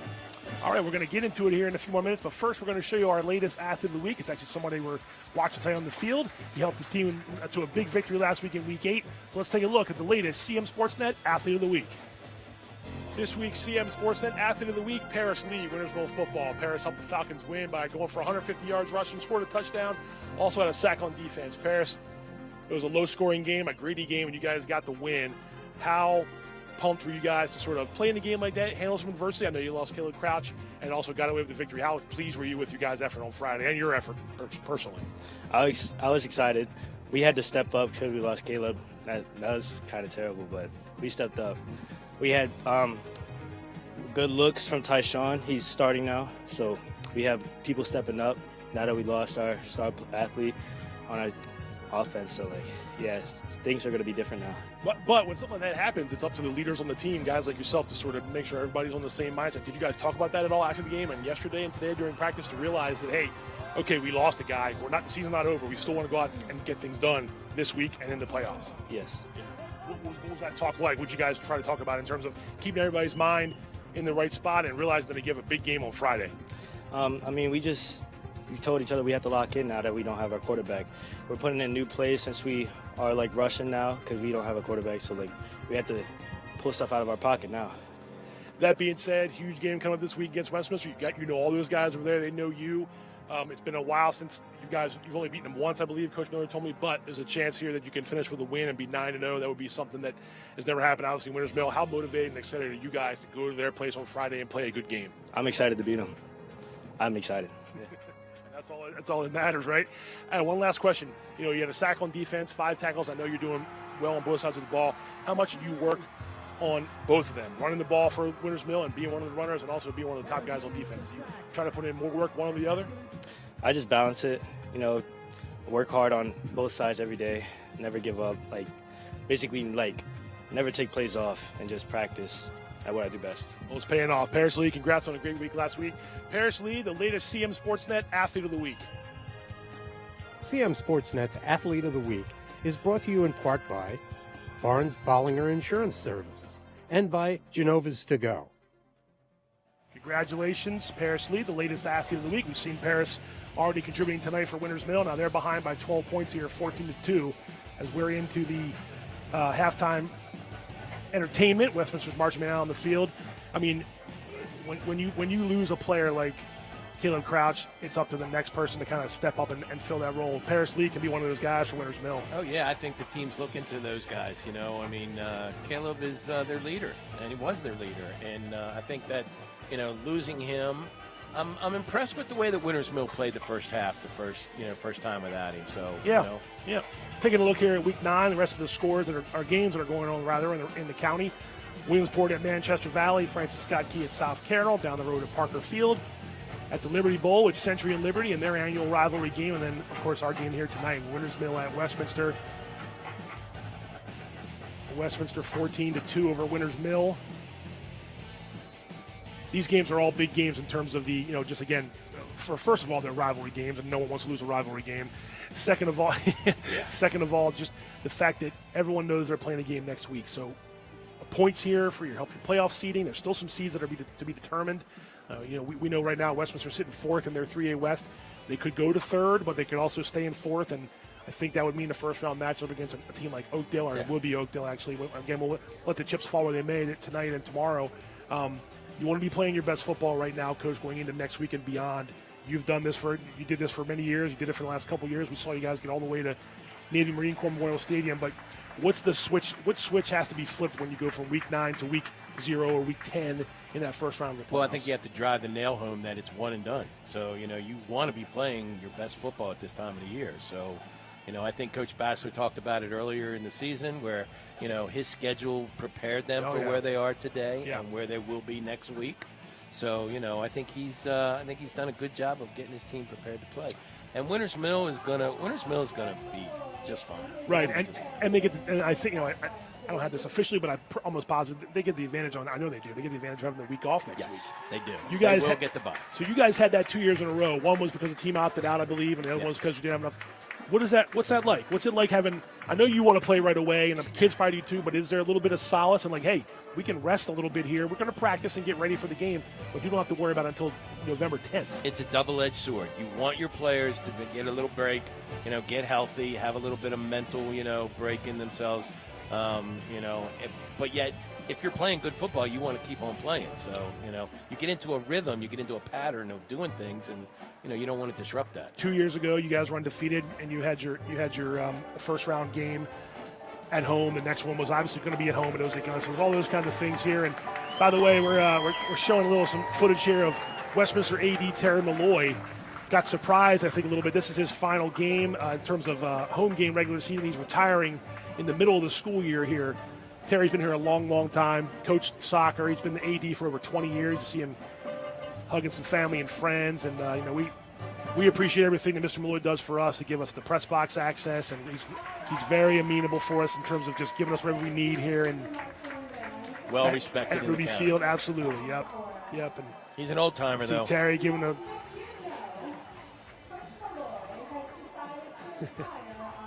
that's his wife Carroll there. They're doing some public address to sort of recognize him. Very cool moment definitely. Here for Mr. Malloy.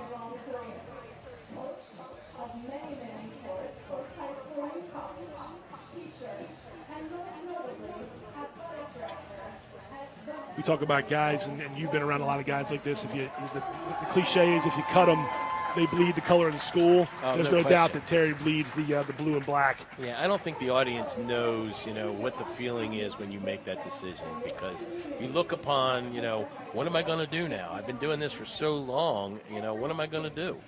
So, I wish him all the best. He deserves it. And you said something that made me think of something else. The audience sometimes, and you and I have been to many high school sporting events, what the athletic directors do to get things ready so that you guys can go out there and enjoy a game. We can enjoy a game and watch a game. They do a lot of things behind the scenes, unsung, that nobody would want to do, and no one else does as well as they do. And Terry's at the top of the list. Yes, he is, absolutely. Nobody realizes how much they do is correct. They do a lot. The ADs, and Michael Duffy, the supervisor of athletics, obviously he boasts, and he should, about the ADs in this county and how good they are at their jobs, how much they love high school sports and love their communities. And that guy right there definitely loves Westminster and loves the Westminster community. And I bumped into him at the grocery store a few weeks ago. He was wearing almost that exact outfit. He had his Westminster hat on, his Westminster sweatshirt on. I know he and Carroll have plans to head down to the Carolinas and enjoy retirement, but he won't be a stranger. He'll be here, and he'll be here to help the next AD into December. This is cool. They're giving him a plaque here. Well, I would hate to be the AD behind him because that's a big statue to live up to. Yep. There's been some ADs in this county that have done it for a long time. Yes, they have. Thumbs up for Mr. Malloy. Very cool. Even though he's wearing that powder blue, I still respect him. He's all right, my boy.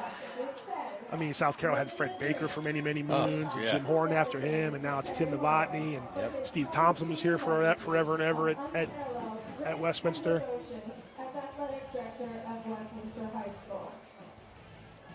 Well, we talked about it a couple weeks ago when we saw Liz Padgett. I think she does a remarkable job at Man Valley. So, hopefully she's there for you a lot of years to come. And you knew her from her South Carroll days, living the dream. Nice that's his quote. How you doing, Mr. Malloy? Living the dream. Yep. That's pretty cool. Oh, nice shot of the moon there, too, behind us in the rest box. Very cool moment for Mr. Malloy and Westminster Athletics.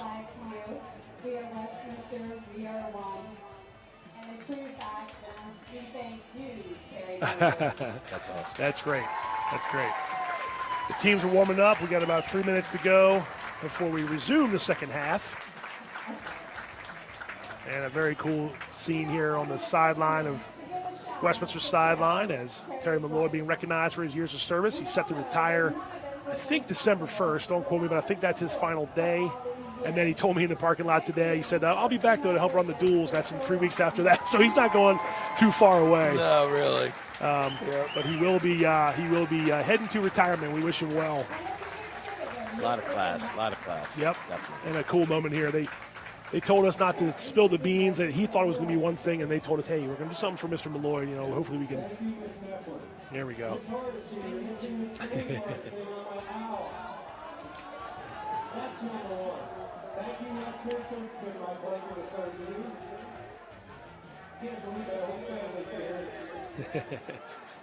Yeah.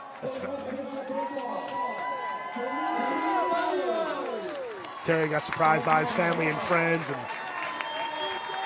20-plus years of service as an AD. He was a coach before that, coached in Frederick County. And Awesome see some of the guy. players hugging him and giving him some love. Yeah, he'll definitely be missed here at Westminster High School. Well, you know, those relationships that you build with these young men, I mean, they're memories you will never forget, and they feel great. You talked about making memories, the county championship memories, and Coach Kane. Coach Kane lifted him off his feet. I mean, it's things like this, right? I mean, hey, if this holds off, hey, we won the county title game, and we gave Mr. Malloy a send-off. You know, things like that.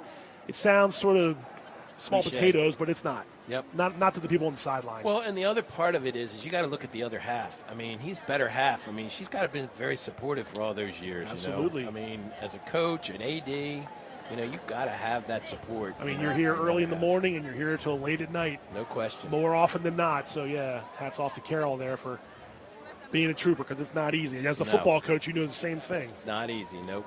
A lot of extra hours spent in the office and after hours and weekends. And Nice. Thumbs up to you too, Terry. A hug there for Mr. Duffy, who's going to have some big shoes to fill here at Westminster High School in the coming weeks to get a new AD there. And whoever it'll be, I know Terry's going to help him make that ease that transition in to be the new AD at Westminster High School. But they are big shoes, Pat. They are big shoes. They are big shoes. Not physically big shoes. He's got small feet. Right. But no, I'm just kidding. They are big shoes to fill. All right, what do you expect to see in the second half here out of Winters Mill? Well, I would hope that they come out, again, like I said, aggressive on defense, try to create a turnover, maybe tilt the field on their side, you know. Westminster, I would think that they're going to look to come out and just kind of control and manage the game. You know, run the ball with Raqueen and Kyrese and see if they can win this thing out. 1 half to go to decide the county championship. That's in the end zone.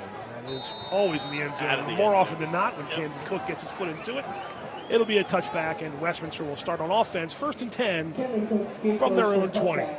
That is such a weapon. You know, we've talked about that before. When you have a kicker that can kick it in the end zone after a score or at the start of the game or the half, that is huge. More than a couple in this county. Yeah. Can get the job done. You mentioned Yes, Cannon Hunter, Michael Martin for Liberty, Braden Fritz from Man Valley, and, of course, the two kickers in this game, Josh Wagner and the senior Nebraska-bound Camden Cook. Nebraska-bound. That's awesome. 1st and 10.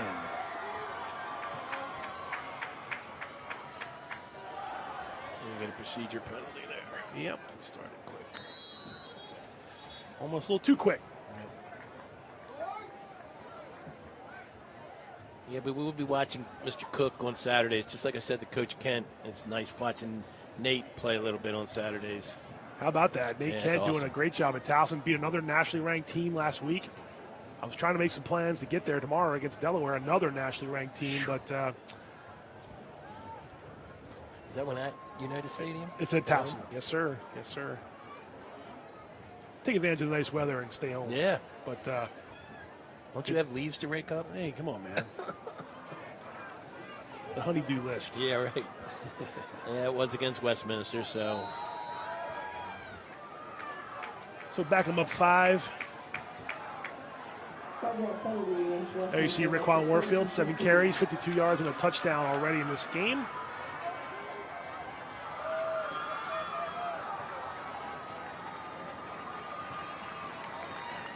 Walker gets the shotgun snap. The handoff goes to Warfield. He breaks away. Tackled by Tyler Carroll, but not before. He picks up a first down. Yeah. Nice run. Warfield carries from Westminster Owls. First down. I was just getting ready to compliment Winters Mill's defense. They've done a good job, other than the first run by Raekwon and the one by Kyrie's. They've done a decent job. They have. They've done a good job bottling them up. But it's we mentioned Winters Mill's running back depth. Westminster can counter that with skill depth, talent depth, and they've got guys who can run the ball, make cuts, make guys miss. Speed, absolutely speed. Yep. Speed. Absolutely. Speed with both guys in that backfield makes it awful tough. Yep. Another handoff and a cutback by Warfield. He breaks another tackle, makes one-man juke. He's out past the 40. He's out of bounds past the 45. So Raekwon Warfield off to a great start.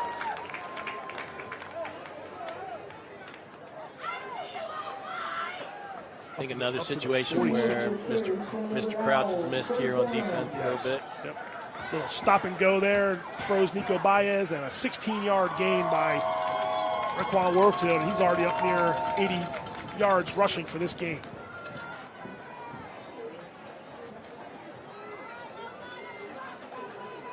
First and 10, Westminster from the 46.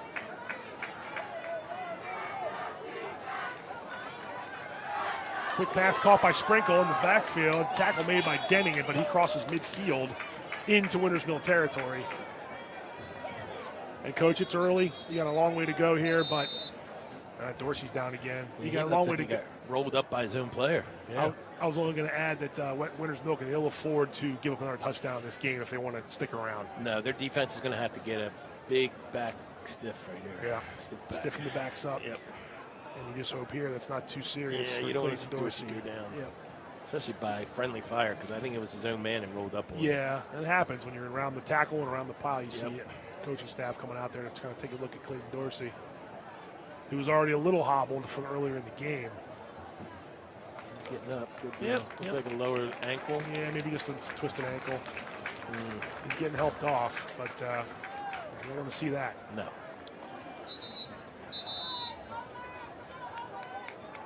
So he comes all the way over to the trainer's table. He's putting a little bit of weight on it now, but not much. All right, back to the action on the field. 2nd and 5 from the 49 of Winters Mill.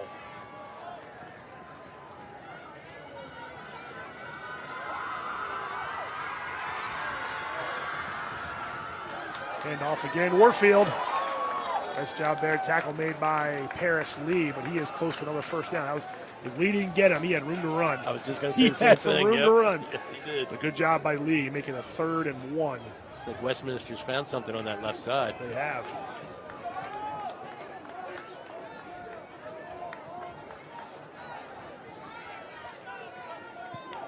See if Winters Mill can bow up here on defense and either knock him back or keep him from getting that first down. And Westminster is on the move here on their opening drive.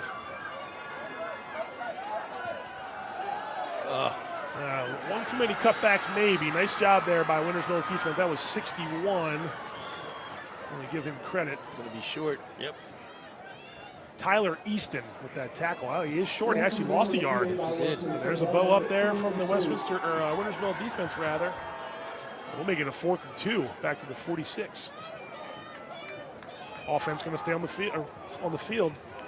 You know, we've said it before. This is where you got to watch out for Kyrie's. Yes. Well, last time they did this, he broke off a 42-yarder. Yeah.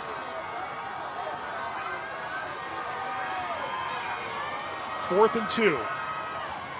Walker going to keep. Ooh, it's getting close. There's a flag. The helmet came off. Oh, that could potentially be a face mask. Yeah. And he got close to the first down anyway. He had to get to the 44. Actually, I guess he's actually short. Let's see. Oh, man. So on a 4th and 2.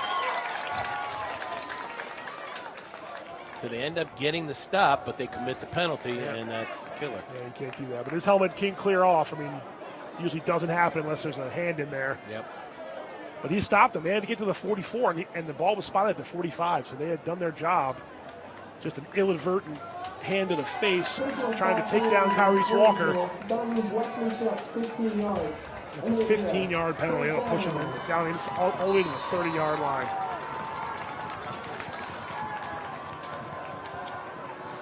Fresh set of downs and a big mistake made by Winters Mill's defense. An unfortunate penalty. It was. All right, 1st and 10 from the 30. Isaiah Sprinkle in motion for Westminster. Hand off to. There it is. Yep. Nice cutback by Warfield. All the way down. He's having himself a heck of a game, Coach. Yes, he is. Yep, second half has been his time. Westminster Owls, 1st down. Nice blocking up front. And here's Warfield. Nice patience. He's done a good job. Yeah, Lee tried to get him, and then there's another receiver. And we got a stoppage of play. I think Wintersville calling a timeout. Probably a wise timeout to kind of give this defense a chance. Yeah, he wants to give him a breather, Maybe bring to their attention what they found on that left side there.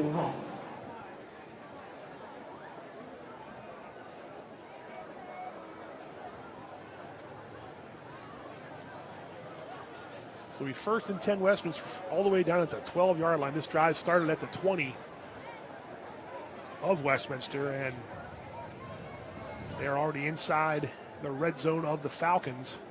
Yeah, we talked about, Winters Mill, being able to, handle this first series. And so far they've not done a great job of it. The penalty was a big penalty. Penalty hurts. Yep.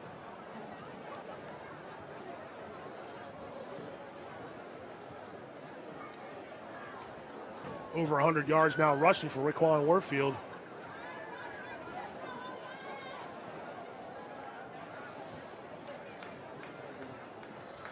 Yes, and that's maybe a good reset. I mean, you want all your timeouts late in the game, but they got you on the ropes right here on this drive, I think. Yeah, a score here makes a big difference. Really tough. Yeah. Makes it really tough, just based on Winters Mill's makeup. Yep.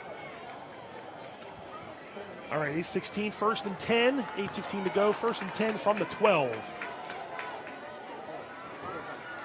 This time he's got Casey Heisig, the fullback, and he's in the end zone. Touchdown, nice play. Yeah, I've seen that play before. Yep, nice play. Casey Heisig sneaks out of the backfield, rarely gets a chance to make an offensive contribution, and that one goes for a 12-yard touchdown pass. And Westminster is starting to take control of this game.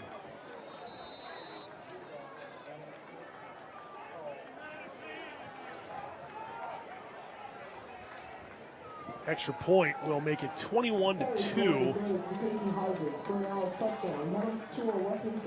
8:06 to go. Take a couple seconds off here. Wagner kick is good.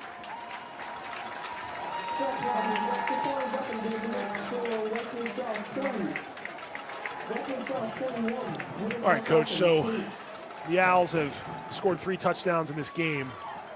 There's still 8 minutes left in this quarter and then the whole 4th quarter to go, so more than 20 minutes left of gameplay. What are you telling your guys when you're on Winters Mill's sideline at this moment? I think you're trying to just keep them, composed. You certainly want to make sure that they understand that they're in a football game. This could be how the playoffs could be. They've got to be able to handle this kind of adversity. And Westminster, you had to like the way that you ran the ball there on that last drive. Well, I did, and I think they found something on the left-hand side of Winters Mill's defense, and I think they took advantage of it, yes. They know they got to stop Kyrese Walker at all times, and obviously Coach Miller knows what kind of offense Westminster runs, but to have a Raekwon Warfield go over 100 yards and Walker's got a 40-yard touchdown run, and then they just involved Casey Heisig, the fullback, into the offense. I mean, it's coming up Westminster here so far through 2.5 quarters of play. They were well prepared, yep. This would be a big time to answer if you're Winters Mill on this drive right here. Yes, it would. You'd almost have to say it's crucial, but it's pretty crucial. I mean, you don't, but it's pretty crucial right here in this game. From near the goal line, Winters Mill will take this out. And that's one way to do it. Yeah, he's got all the way past midfield. Nice. Fumbled the ball, but it went out of bounds. And that's how you do it right there. 50-plus yards. It's almost a 60-yard return. And that's exactly what Wintersville needed to get into this game. And that's something that Westminster coach Bassler's not going to be happy about. He will not. I know you're a special teams guy. You see the one coach all the way out to the hash mark. Oh, he's going to get the ball. Never mind. I thought he was out there to say something, but no, he's just getting the ball, change of possession. And so in Westminster territory, will Wintersville begin this drive at the 43-yard line.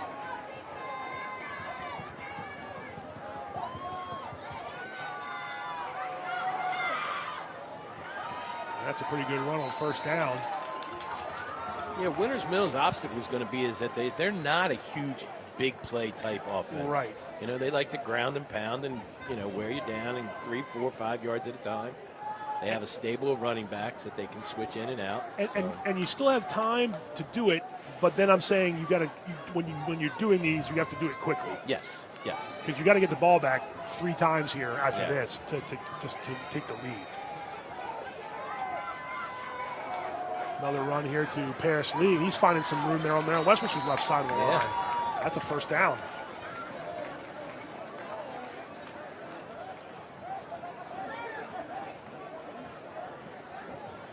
So good job there to move the chains. But again, it just, you know, they're moving the ball. But I think if you're Winters Mill, you got to maybe cut the play clock in half almost and sort of start to speed things up, right? You got to start thinking about it, yes. You got to get the plays in quickly and get out of the huddle.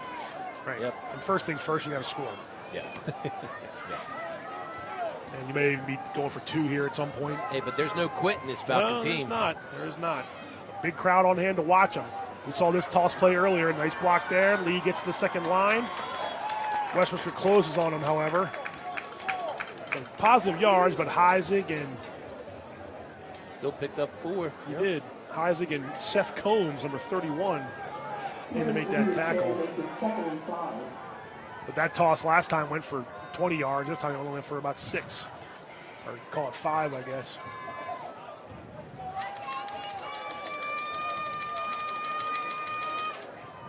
Getting close to 6 minutes to go in the third quarter. Winters Mill needs to start looking for the end zone. Here's a handoff to Denning off the left side. Cuts it back to the middle. He's got a first down. Caught Westminster in a stunt on that backside, yep. Winters Mill doesn't have to prove this tonight. They can run the ball. They can definitely run the ball. They can run the ball. They've run the ball on everybody all year. Yeah. Coming into this game with over 1,600 yards rushing from all their combined backs and quarterbacks and receivers. I mean, they know how to run the football. Any playoff team that's scouting them, that's going to be their number one, concern. Particularly with the loss of Caleb Crouch. And again, that's not knocking Austin Utz. It's just a different look. Another handoff, same play. Malachi Denning, number 12, finds a little bit of room. It'll be a second down and 7, maybe? Yep.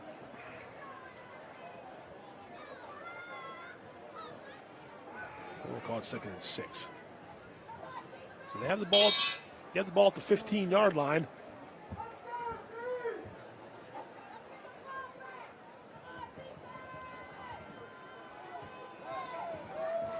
Checking my social media as best I can. 14-8 South Carroll, end of the third quarter. So the Cavaliers are going after win number 3 in a row. This time it's direct snap to Denning up the middle, and he is down near the 10-yard line. It'll be a third down and short. I like that play. That was a nice play. We saw that earlier, too. Yep. And I think it got a first down. This time it's going to be third and short. Third and short for Wintersville. This is 2 plays to get a yard. So. Yeah.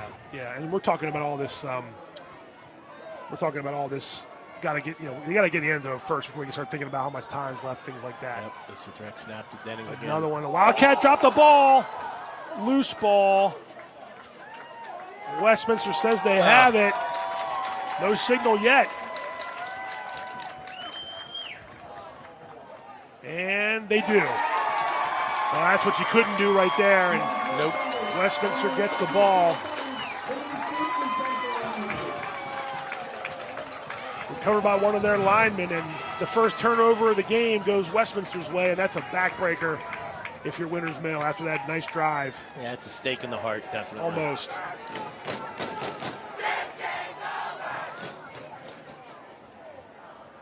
Here it is. The snap just got a high snap, and Denning couldn't get off his face mask, and one of Westminster's big guys fell on the ball.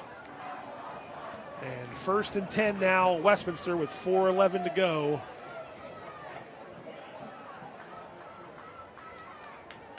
From the 10.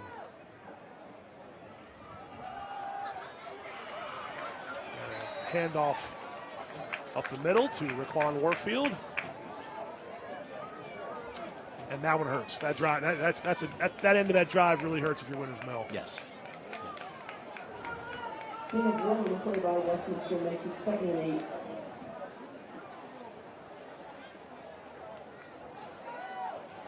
Second down and 8, 3:45 to go and counting here in this 3rd quarter.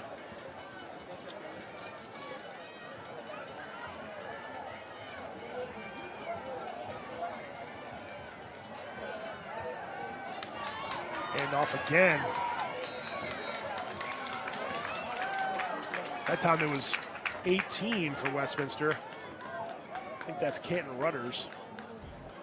Just a reminder that we're not going away. We may not have a full game of the week for you next week, but we're going to have high school football playoff coverage of some form. Carroll County teams will all be in action next week, except for Winners Mill as the first round bye. But we've mentioned everybody makes it, and we're going to do our best to give you as much coverage as we can next week. So stay tuned for more information as the week goes on. Who knows? Coach Kraus and I could be somewhere giving you some highlights and reactions. And looking forward to it. Absolutely. It's a fun time of year. 3rd and 3 after that last run. Warfield cuts it back and got up to the 20. And that should be a first down, and I think it is. Yep. Every one of these is just a feather in Westminster's cap. I know it's only the 3rd quarter, but they're in command of this game right now at 21-2. Yeah, and I think this can also be a learning thing curve for Westminster. You know, Sure. They're in a position in the game where they've got a nice substantial lead. You know, they want to be able to, control and manage the game and not make mistakes. Yep, no mistakes. And if they're in this position in a week's time or 2 weeks' time, what do we do, right? How do we approach it? And draw from it. Right, Yep. right. There's some confusion at the top Yeah, there. they look like, I don't know what that was. Stop the clock here. It was a timeout, Westminster. And Coach Cahill, the offensive coordinator, going not very happy, going out past the numbers to talk to his offense. You see Coach Miller talking to the defense for Winners Mill. But for both coaches, they can say, look, you guys were playing in the county championship game, and this happened. Yep. Draw from it. Learn from it. And I think that's huge. Playing in front of the biggest crowd we've seen, this year in a county game for sure. I mean, you got the concession stand lines are filled. There's the Westminster student section getting into it. I see not many empty spots on the Winners Mill side. It's a cool sight to see on Friday night. Oh, yeah. The last Friday of October. And next week it is, do or die time, like you said, one and done, and no better way than to get a win here and draw on it, like you said, and then roll the dice in the playoffs and see what you can do. Sure. So 1st and 10 from the 20. 2:05 to go in this 3rd quarter.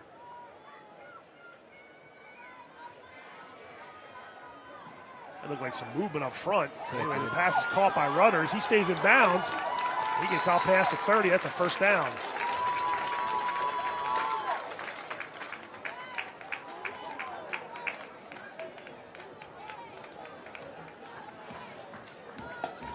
We've said it before, Pat. These are 15 and 16-year-old kids, I mean, they could certainly, Winners Mill can certainly say, hey, look, we have a bye next week. We're in the playoffs, and just call the rest of this game in. I don't see that.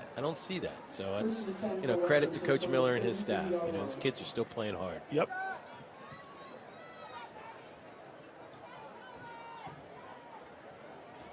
Here's Kyrese Walker with the ball, coming to the near side. He's going to keep it and smart decision. Lose some yards, but that probably is a smart decision. Like you said, you don't want to make any mistakes. Yeah. Live to play another play. Yep. That'll be 2nd and. Where are they going to spot this? It sure looked like you. Yeah, he was short of the sticks. Short of the sticks, and they're putting it back to the 34, 33. I didn't think that was right. I thought he was stepped out way back beyond the line. Yeah, I'd be on the sideline screaming. Winters Mill, they were questioning it at first. I guess he got back to the line of scrimmage. I didn't think so. No. See that one again. Not even close. All right, it was the first mistake by the officials. It's all right, they're human too. They are. There's Warfield cutting it back again. Oh, nice job by Winters Mill. Oh, ball was out. Oh, they got it. And I think they got it, and they do. So how about that? There's a fight for it on the ground, but Nico Baez has the ball for Winters Mill. Yep. And that's what the Falcons needed right there. So each team now with a turnover. Now it's Nico Baez stripped it and fell on it. So great job by the senior, nice number job. 2, Nico Baez. You said they're not quitting, and he's definitely not quitting. No, You can see that scrum for the ball. Yeah. 1:19 left in the third. Well, if you're Coach Basler, you're not going to like the fact that you turned the ball over. You're not. You know? Credit Nico Baez for doing a good job there, stripping it and recovering it, but you're right. And if you're Coach Miller, that's just what you needed right there. Yep. Little reverse action. Oh, Westminster snuffed it out. Oh, that's Jasier, is it again? Is that Jasier Donald? He was one of them, and that's a tremendous loss on offense there. That's way behind the sticks. Yeah. All the way back to the 46.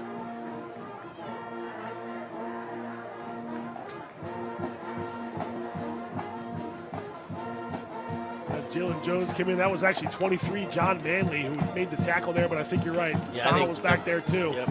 I think he made him stop his feet, turn it back in, where help was there. That's back to pass. Incomplete. Trying to get it to Carroll on that play again. That was incomplete. Now it'll be third and long. Somebody's fired up. That's number 3, Rakim Warfield, I believe. Yep, he's fired up out there. The brothers Warfield showing out here so far in this one. Third and a long way to go to get that first down for Winters Mill, all the way back to the 46-yard line as we near the end of the third quarter. I've been looking for a Cook here. Maybe down the middle or something on the flag route out. There he goes. Yep. Yeah, that's not him. It is him. That is him. Yep. And a little overthrown, incomplete. He did have some space on the. Yeah, he had space. Yep. Mill's going to punt. They'll punt, fourth down. At least they're going to line up the punt. Yeah, I would think that's true. Yep. We saw one of those in the second quarter. 14-18 for the Falcons. I would not expect on 4th and 18 a fake punt. Nah, that's a little too far. Even in your book? Yeah. Mine were always 6 and under. 6 and under, okay. Yep.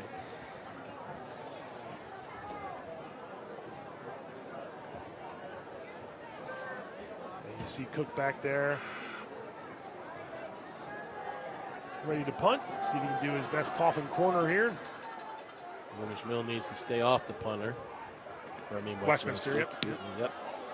Another one kind of knuckled. Well, it did take a Falcons bounce. Yep. 16. About the bounce, that's all you care about, right? Yep. And there will be 12 seconds left in this quarter when Westminster's offense resumes. So the turnover didn't hurt Westminster. It did not. Down by Winters Mill at the 16-yard line. Westminster will start 1st and 10 from the 16-yard line.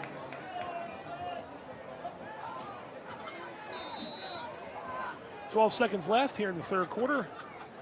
Likely the final play of this frame. 1st and 10 from the 16. And Westminster in control right now, up 21-2 over their rivals. There's a handoff up the middle that Winters Mill does a good job stuffing up. But that will be the final play of the third quarter.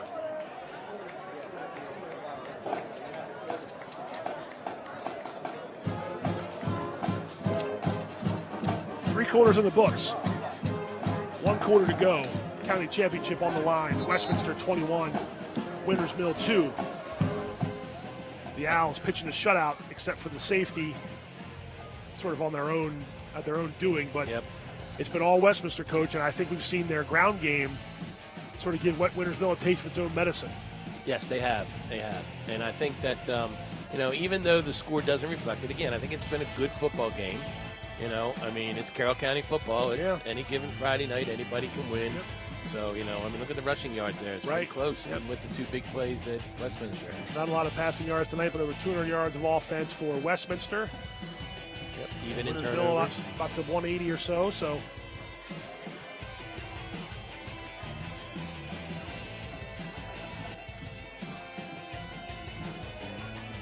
And the kids on the field and the sidelines, they know what's at stake. They know there's a quarter to go.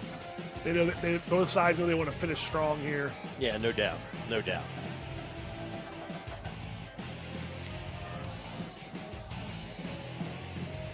I like that, look, we haven't seen a ton of aerial plays on either side, but we've seen good, sound running game from Westminster and Winters Mill for that matter. We knew we'd see it from Westminster. I'm impressed with the way Raekwon Warfield has assumed that role. The Segree brothers have sort of gone down with injury during the year, and Raekwon has really become a good go-to back for them. Yes, he has. And again, it begins in the trenches. I think Westminster's offensive line has done a great job tonight against Winters Mill's, stacked defensive concept. So, 2nd and 11 from the 15. First play of the fourth quarter is a pass play. They got him. They do have him, and he stays on his feet. Isaiah Sprinkle is going to go all the way for a touchdown, and that is a backbreaker. Well, you saw it before it came to fruition, Coach. Yep. 85-yard touchdown pass. Now there's some passing yards in this game. Yeah, now that number will go up. Yeah.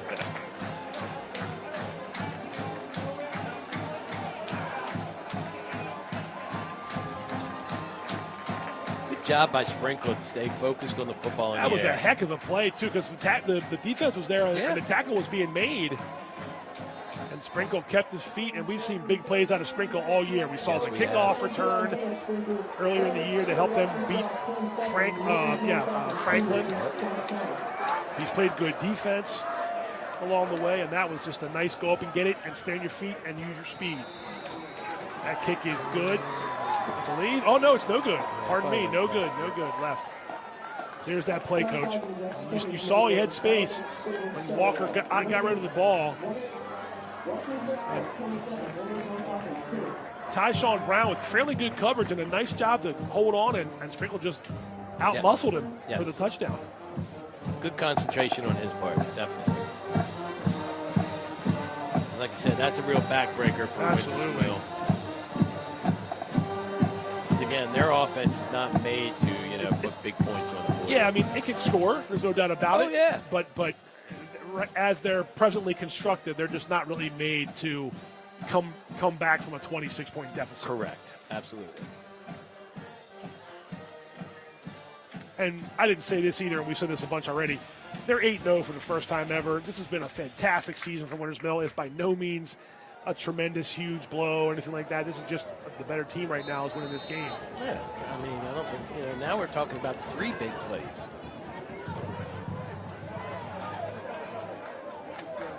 You mentioned Coach Miller, and we've talked about their staff all year. They'll have these guys preparing for the playoffs.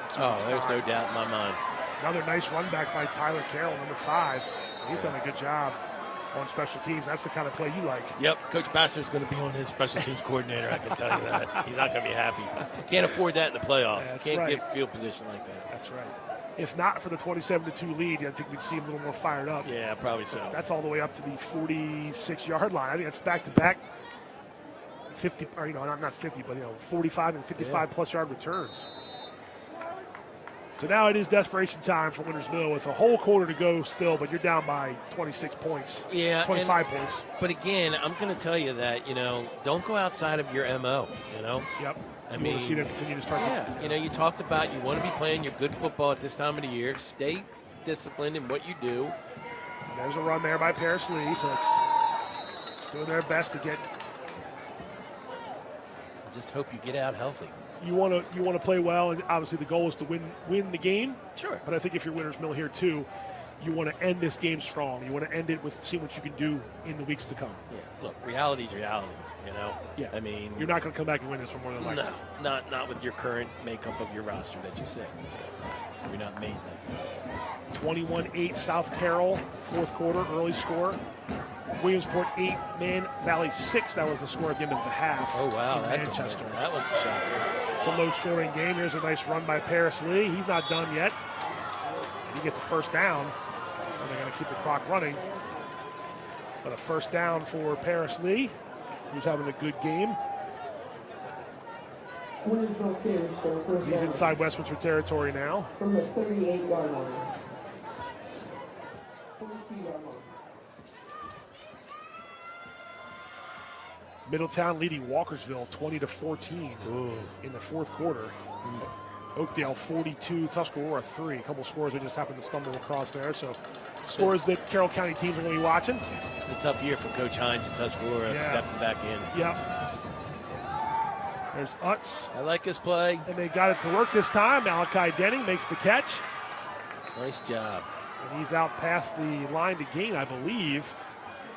We'll stop the clock. Also on stage, Malachi Denning for a Williamsville first down. And we started back up, and it's 1st and 10. And it'll do a world of good for the Falcons if they can get a score. Absolutely. You know, it was an uphill climb without your all-county caliber quarterback. Yes. You miss a field goal tonight. You know, you can't really turn it over on downs a couple times. But they're not going to quit out there, that's for sure. No. Nico Baez with a run there. I've never seen a Coach Miller coach team quit. Nope. Never. And that's going back to years when the record wasn't 8-0. That's the truth. And Coach Basler said it in his talk with us earlier this week. They always play each other tough. Yeah. There have been some years where Wintersville had 1 or 2 wins to show for itself and had Westminster on the ropes in the fourth quarter. Westminster pull away and win. The Owls 15-1 all time in this series against their city rivals. So certainly not rivalry numbers, but you don't tell that to Wintersville side for sure. No, you sure don't. That was Baez again. Nice job by Westminster's defense. The only time the Falcons got a win over the Owls, I believe, was way back in 2007. Oh, wow. And it's a long time coming, and I know their guys were pumped for this and trying to be prepared for it, and Westminster sort of proves that they got a lot of weapons they can showcase on offense and defense for that matter. It's a big school. Big school. It's a big school. 3rd and 6.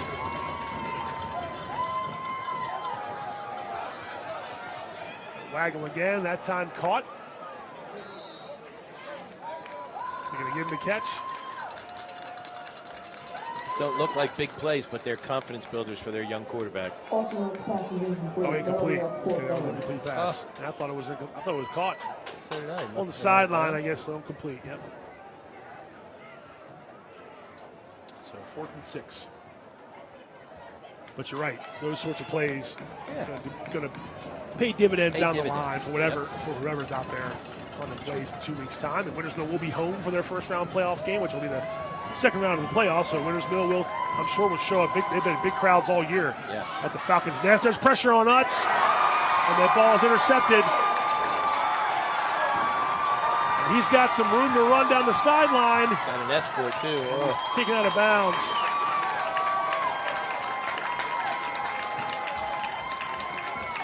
The ball was tipped, and that's Rakim Warfield. Again, we talked about Rakim and Raquan. And they've now contributed in big ways for Westminster. And some heavy pressure on the quarterback here. It was. Guess who? Yep. Jasir Donald. Tipped the ball right into Warfield's hands, and he had some room to run down the sideline.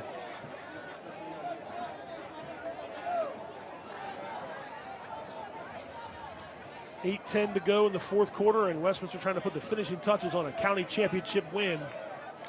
Be their 4th in the last 5 seasons. They shared it last year with Liberty and South Carroll. I'm a little surprised that Kyrese is still in the football game here, though. Here's a run to Raquan Warfield. Nice tackle made by 5, Tyler Carroll.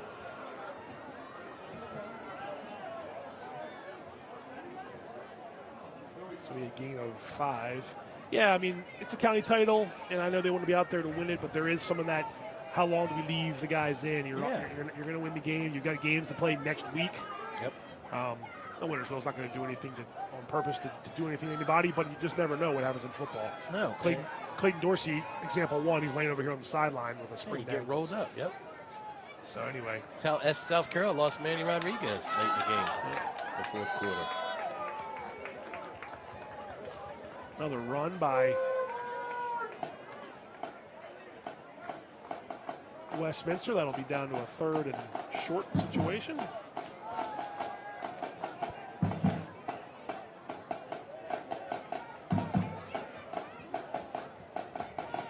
And, you know, maybe this is their last drive. It's still 7 minutes to go. They're handing the ball off. Yeah, and they're running between the tackles. I mean, I get it. Right. You know. But I hear you. I hear you. Another play up the middle. Raekwon breaks away. First down. That'll be a 1st and goal situation. So now you're down to the 7.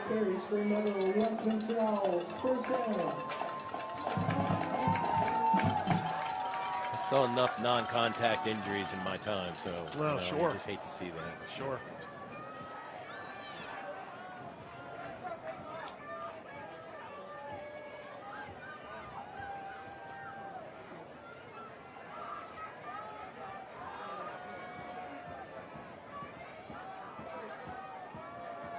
Tyrese Walker standing in the shotgun. Isaac tries to find some blocking room, and there's Warfield is in for the touchdown.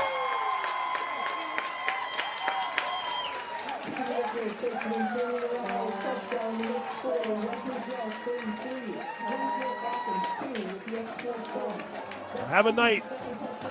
Yes, definitely. Have a night, Raekwon Warfield.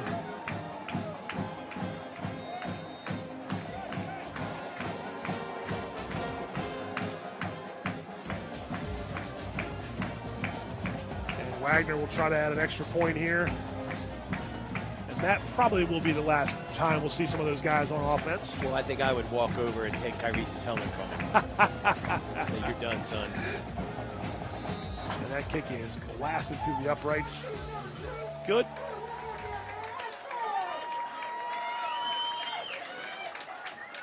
Well, we sort of said on paper that Westminster was the favorite just based on the skill set and based on maybe what Winters Mills had to overcome here in the last week. And I think they've proven here tonight that they're the county champions for a reason. Yeah, I don't disagree with you. But, you know, again, I don't want to discount what Winters Mills Absolutely did this not. year because, you know, nobody expected what Winters Mills provided to do this year for Carroll County. So, I mean, they've had a fantastic season, the best season they've ever had. It will continue next week. I know they'll have a bye next week, but they'll continue into the playoffs. You get a couple guys healthy. I know they're not going to have Kalen Crouch, which of course is the biggest of blows. But, you know, this game will not define. That's the message I would think Coach Miller and the staff gives the kids. This game does not define the season we've had so far. Yeah, and the other good thing about the fact that they have a bye is they'll have 2 weeks to work with their young quarterback.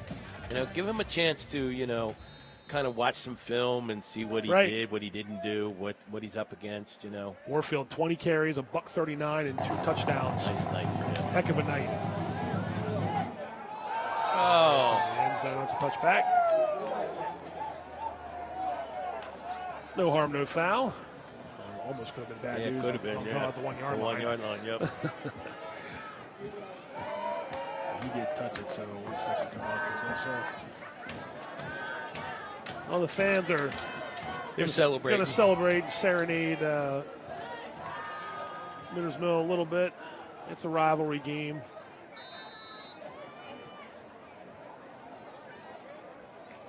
.607 left. 1st and 10 from the 20.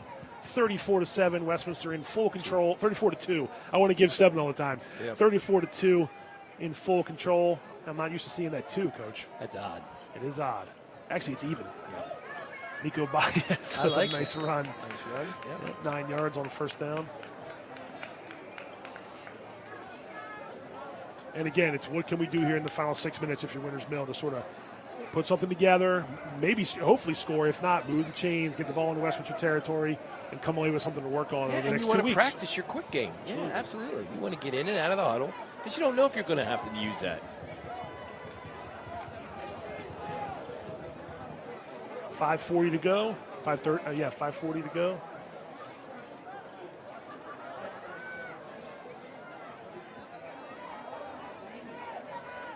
Another handoff for Winters Mill. And I think I do see some reserves coming in on the Westminster side. That's a good job by Coach Bassett. Yep. Those kids deserve it. Switching guys in and out for sure. Yep. Going to be 2nd and 7 after that other first down.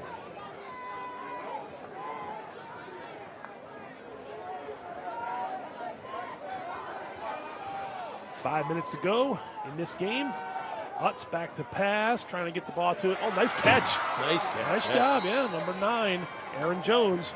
He caught that game winner, what proved to be the game-winning score after the PAT against Key way back in week 2 or 3, I think it was. And there he has a nice catch there. Also upstairs to Aaron Jones for a Winters Mill first down. So they are in Owls territory after that long pass play from Utz to Aaron Jones down in the 42. And Winters Mill's not going to just take knees and run into the line. They want to try to score and want to try to put things together. There's a handoff to Dallas Poole. Inside the 40. And you do see Coach Bowser running in some different guys on defense. I think that's probably the play. Yeah, those guys have practiced all year. They deserve an opportunity as well. That's a tough call for a coach. I'm telling you, man. I hated that part.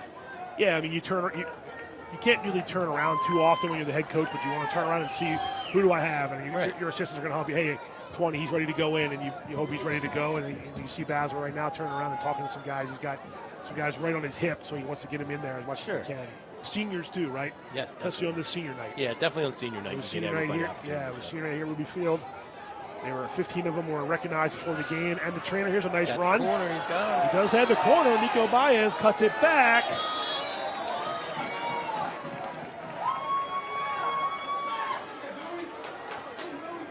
We got a flag. So hold up. It's in the holding area on the edge. Now, he had already gotten the first down. The flag's at the 30. So I think that'll be a first down. That'll be backed up 10 yards from there. That's the high school rule, correct, Coach? That's correct. It should be. So if it's from the 30, it's first and...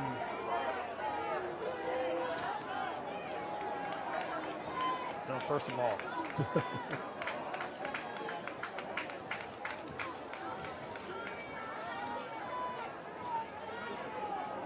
So now they're going to... so back to the 40. So... It should be a first down. The chain should move, correct? Yes, that's correct. Well, that's the way I see it, yeah. They're calling it 2nd and 7 still.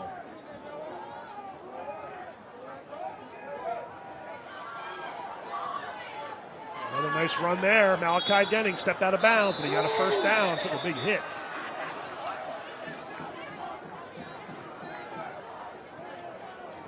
Malachi Denning carries for a Winters Mill first down. That's a first down run, so don't worry about the penalty now. It takes him down to the 25-yard line. And we have an eligible receiver coming in for Winters Mill. So Austin Utz trying to get the offense into the end zone here in the final 3 minutes and change. The outcome is all but decided here at Ruby Field. Run by Denning. Westminster will be your county champions. They will go 6-0 in the regular season and finish 8-1 after 9 weeks. Not too shabby. No, nice way to send off A.D. Malloy. Correct. 2nd and 8 to the Falcons. They'll be definitely watching next week, wherever the game is, for sure. Absolutely. More than likely on the road. Well, definitely on the road, I guess. You have the two top teams in the region have a home game. So 2nd and 8. Mr. Poole. Yep. Nice run by Dallas Poole. Down inside the 20, down to the 19-yard line. It'll be a third down 4. He was 3 on the carry by Dallas, too. That'll make it 3rd down for the Falcons. And I see Coach Miller doing the same thing, bringing some guys off the sideline to run a few plays on offense. Yep. I see 19 out there. That's Eddie Andolino. We've seen him out a couple times this year, too. Receiver to the near side here is Utz has 2 backfield mates with him. He's back to pass, and he's got Aaron Jones. He had him for a second, turned him around a little bit. It'll be 4th down. Receivers have had opportunities to catch some passes. That's a tough one there for Jones to turn around and get. Yeah, it looked like the quarterback threw the ball away from the defender and just didn't get an opportunity for the receiver to turn around. And I got Clayton Dorsey and Kyrese Walker sitting on the training table together, just watching from the sideline. So it's safe to say those guys, well, definitely Clayton, but I would say Kyrese's night is done. Congratulations to both of them. Absolutely. Yeah, and they've had good seasons. They sure have. And hopefully Clayton's healthy enough to help them next week in the playoffs. Here's a 4th down play. Austin Hutt's going to run with it. Nice job cutting it back. Let's see. He had to get to the, I think he got it. He did. 1st down. Nice job by that young man to get to know he's got the pressure on his back. Yeah. Winner's going to 1st down. Down to the 15.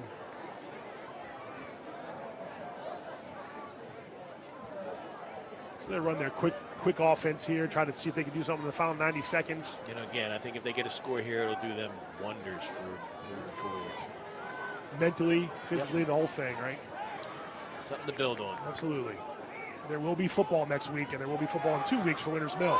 Here's Austin Utz trying to throw it deep to Camden Cook, trying to keep a foot in, out of bounds. Coverage there was good for Westminster. Cook couldn't quite stay in bounds. Close. Trying to do the drag, and nice job by that referee to say he was out of bounds. Right on the spot, right where he needed to be. Yep. The referee. Yep. That was maybe 2nd down now and 10. That was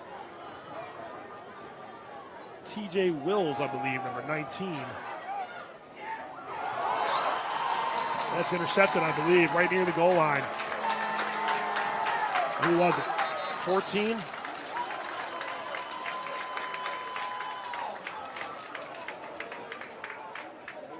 Give that pick to John Davia. Oh, wait a minute, what do we got here? Was it an interception or not? I don't know. Is there a penalty?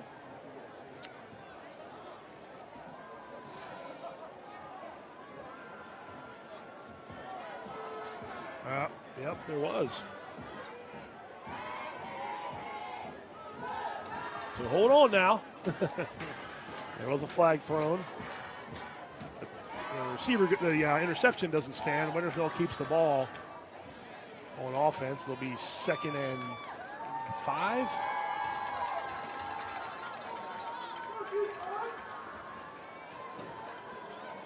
That'll be all the way down inside the 10. That'll be 2nd and. I didn't see what the penalty was. Yeah, me neither. No, I did not. 2nd and 2. Okay. Fakes the handoff. Utz throwing it. Corner. He's in. He's in. Touchdown. Tyler Carroll. 7-yard, 7-yard touchdown.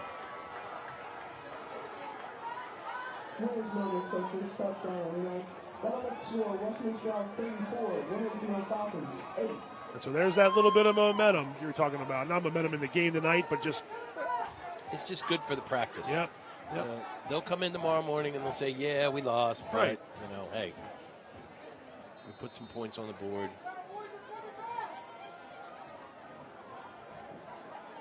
And they'll go for 2 here.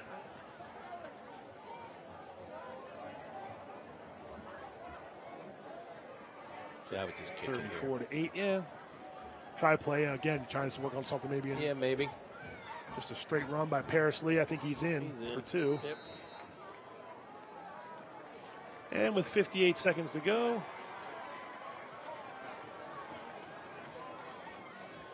Westminster leads 34-10 now, following the 2-point conversion.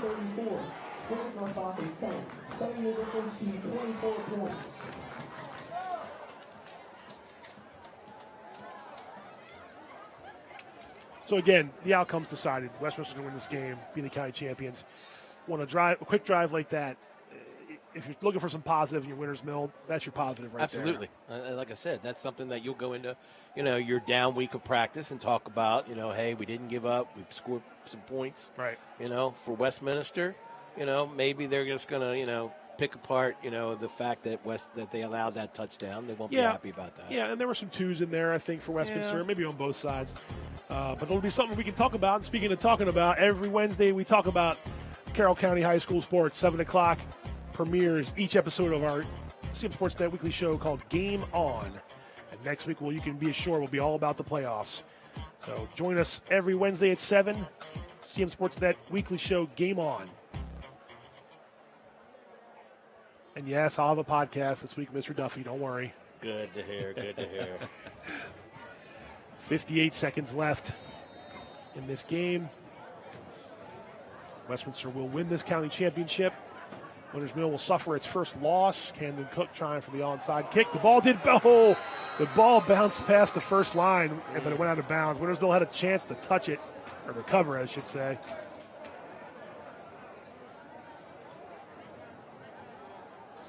And instead, Westminster will get it because the ball got touched and went out of bounds. Went to 10 yards, I believe. So the Owls can take a knee in victory formation, and that's the best feeling of the night, right? It sure is. Yep, and to know that you won the county, that's even better yet. Correct. A little icing on the cake. Yep.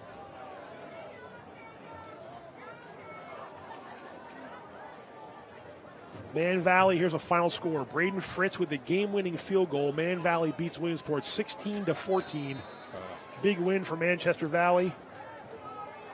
And that helped. That implicates, in terms of playoffs, Williamsport can't gain any ground on Winners Mill. Winners Mill is already the 1 seed anyway, so now you got some backups in here for Westminster. And SC held off FSK 24-16. They did, so here's a running play by Westminster's backup QB.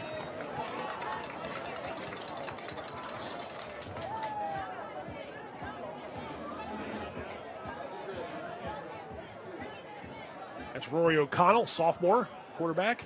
And that could be the final play. I'm going to take knees here. See the coach is doing the V sign from the sideline. That means victory formation. A lot of these guys played with each other in the Westminster Wildcat program, so a lot of friendships. They definitely don't know a lot of these guys for a long time, whether it be Gamber or Wildcats. Yep. And that's your last snap. See the Owls coming to the sideline, and they will be able to celebrate on senior night a county championship in style. Not a statement game. We knew what was going to happen, but a big win for the Westminster Owls. And there's your final score. Westminster 34, Winters Mill 10. Raekwon Warfield over 130 yards rushing, a pair of touchdowns. Kyrese Walker threw for 150 by when it was all said and done. Isaiah Sprinkle had 100 yards receiving in that long touchdown. Yep. Paris Lee, 87 yards rushing. Austin Nuts did throw a touchdown pass late. Winners Mill ran for almost 190 yards.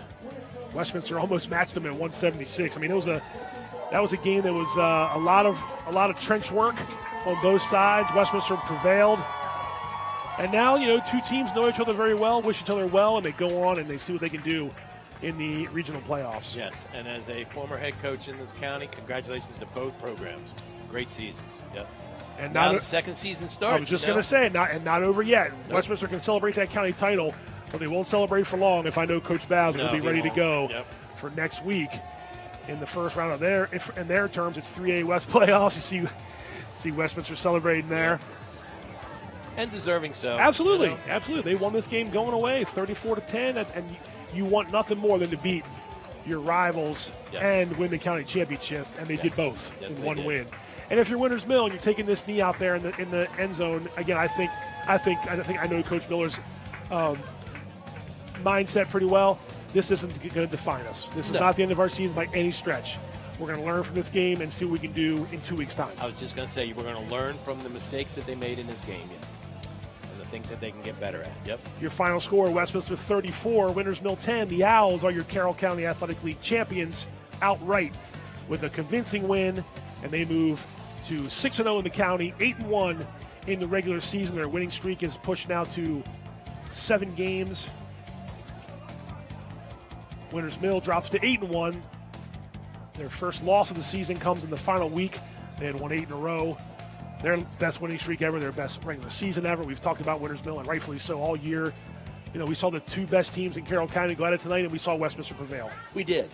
And I think that, the better team, the better football team won this evening. Agreed. That was on the field tonight, so I think that there's a lot to be said for both programs, but I think the better football team won tonight. Both teams amped up. You can see Coach Basler talking to his guys in the huddle. This means a lot to both teams, both sidelines, both communities. Oh, yeah. It's only a few miles down the road where Winters Mill and Westminster are apart from each other. So yeah, it's a big rivalry, yep. I know the South Carolina Westminster one is the longest standing one, and that's a big one too. But when you grow up and you know each other's neighbors and you go to different, you maybe right down the block and go to a different school, and it happens to be Westminster Winters Mill, and you played, like you said, Coach, you play with each other on a Wildcats team or a Gamber team. That plaque right there means a lot when you're playing your rivals. It sure does. And you saw Coach Miller in front of his team right out there talking about, the heart that they played with tonight. They didn't give up. They played till the end of the whistle. And I think that that's going to go a long way for them in the playoffs. Yeah, they haven't experienced this year. What we're seeing right there on our camera, you haven't seen them deal with a loss yet. You've had some losses of individual players. They dealt with a loss. Let's speak of Caleb Crouch.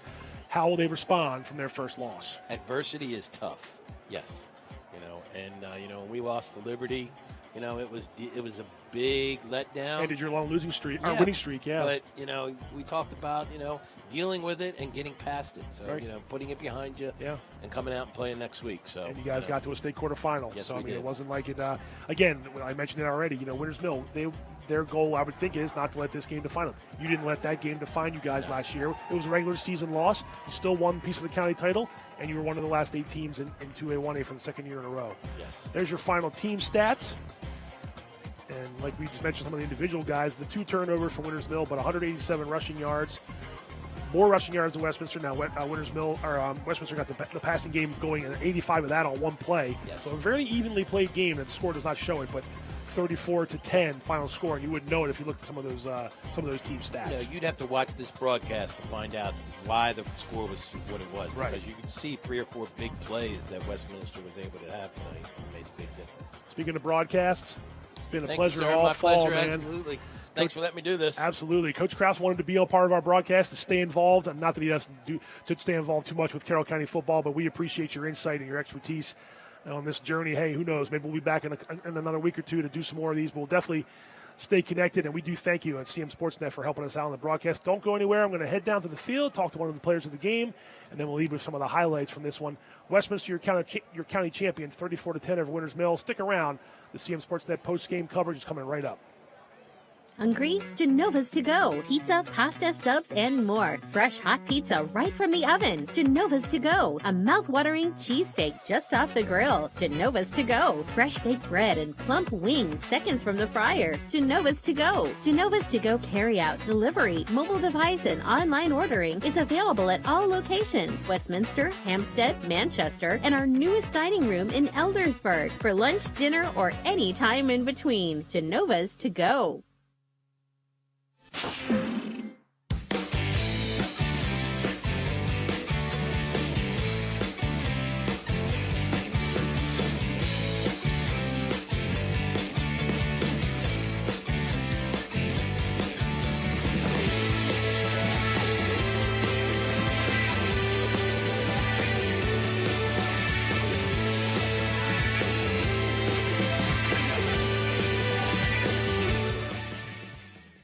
Every Wednesday at CMSportsNet, it's Game On. Tune in for a look at Carroll County sports scene, boys and girls soccer, high school football, and Carroll Link sports action. Hi, I'm Pat Stoetzer. Join me as we preview upcoming games, talk with the coaches, and bring you exclusive reports you won't see anywhere else. Plus, each week we'll unveil CMSportsNet's Athlete of the Week. Don't miss CMSportsNet's Game On, Wednesdays at 7 p.m. we've got you covered.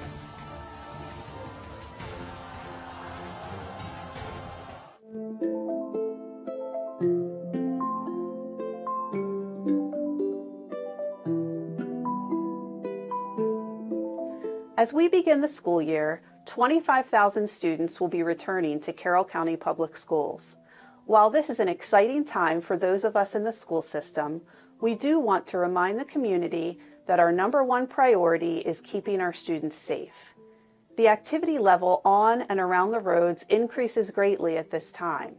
There are buses on the roads as well as students walking to and from their bus stops. In addition, traffic patterns change when buses are on the roads. Buses will be making frequent stops and drivers must obey school bus stop laws. To protect our students, we have installed stop arm cameras on all of our buses. We need motorists to be aware and to be more patient to ensure the safety of our students.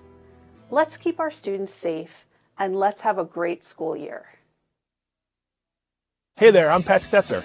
And I'm Michael Duffy, inviting you to join us for The Score and more. Each week we'll talk about high school sports in Carroll County. We'll share information about upcoming games, highlight coaches and athletes, and much more. We'll even try to have a little fun along the way.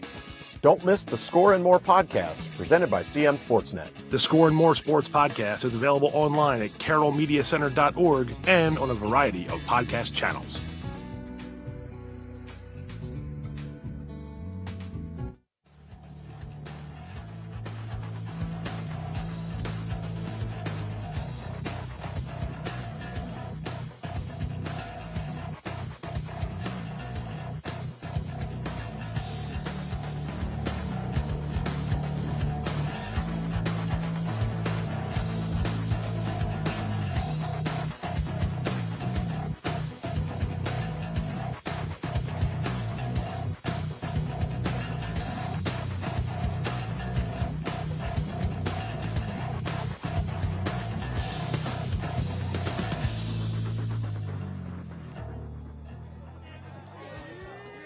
All right, here we are. Raekwon Warfield, one of the stars of the game. 2 touchdowns, over 130 yards rushing.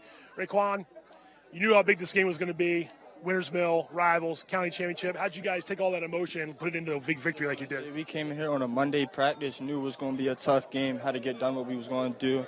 Saw my old line, saw the holes, was being patient like my coach told me to do, and I just had a game.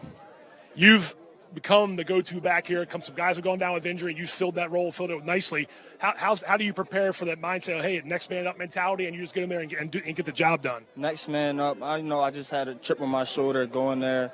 I know my first string running back was done, so I had to get the job done.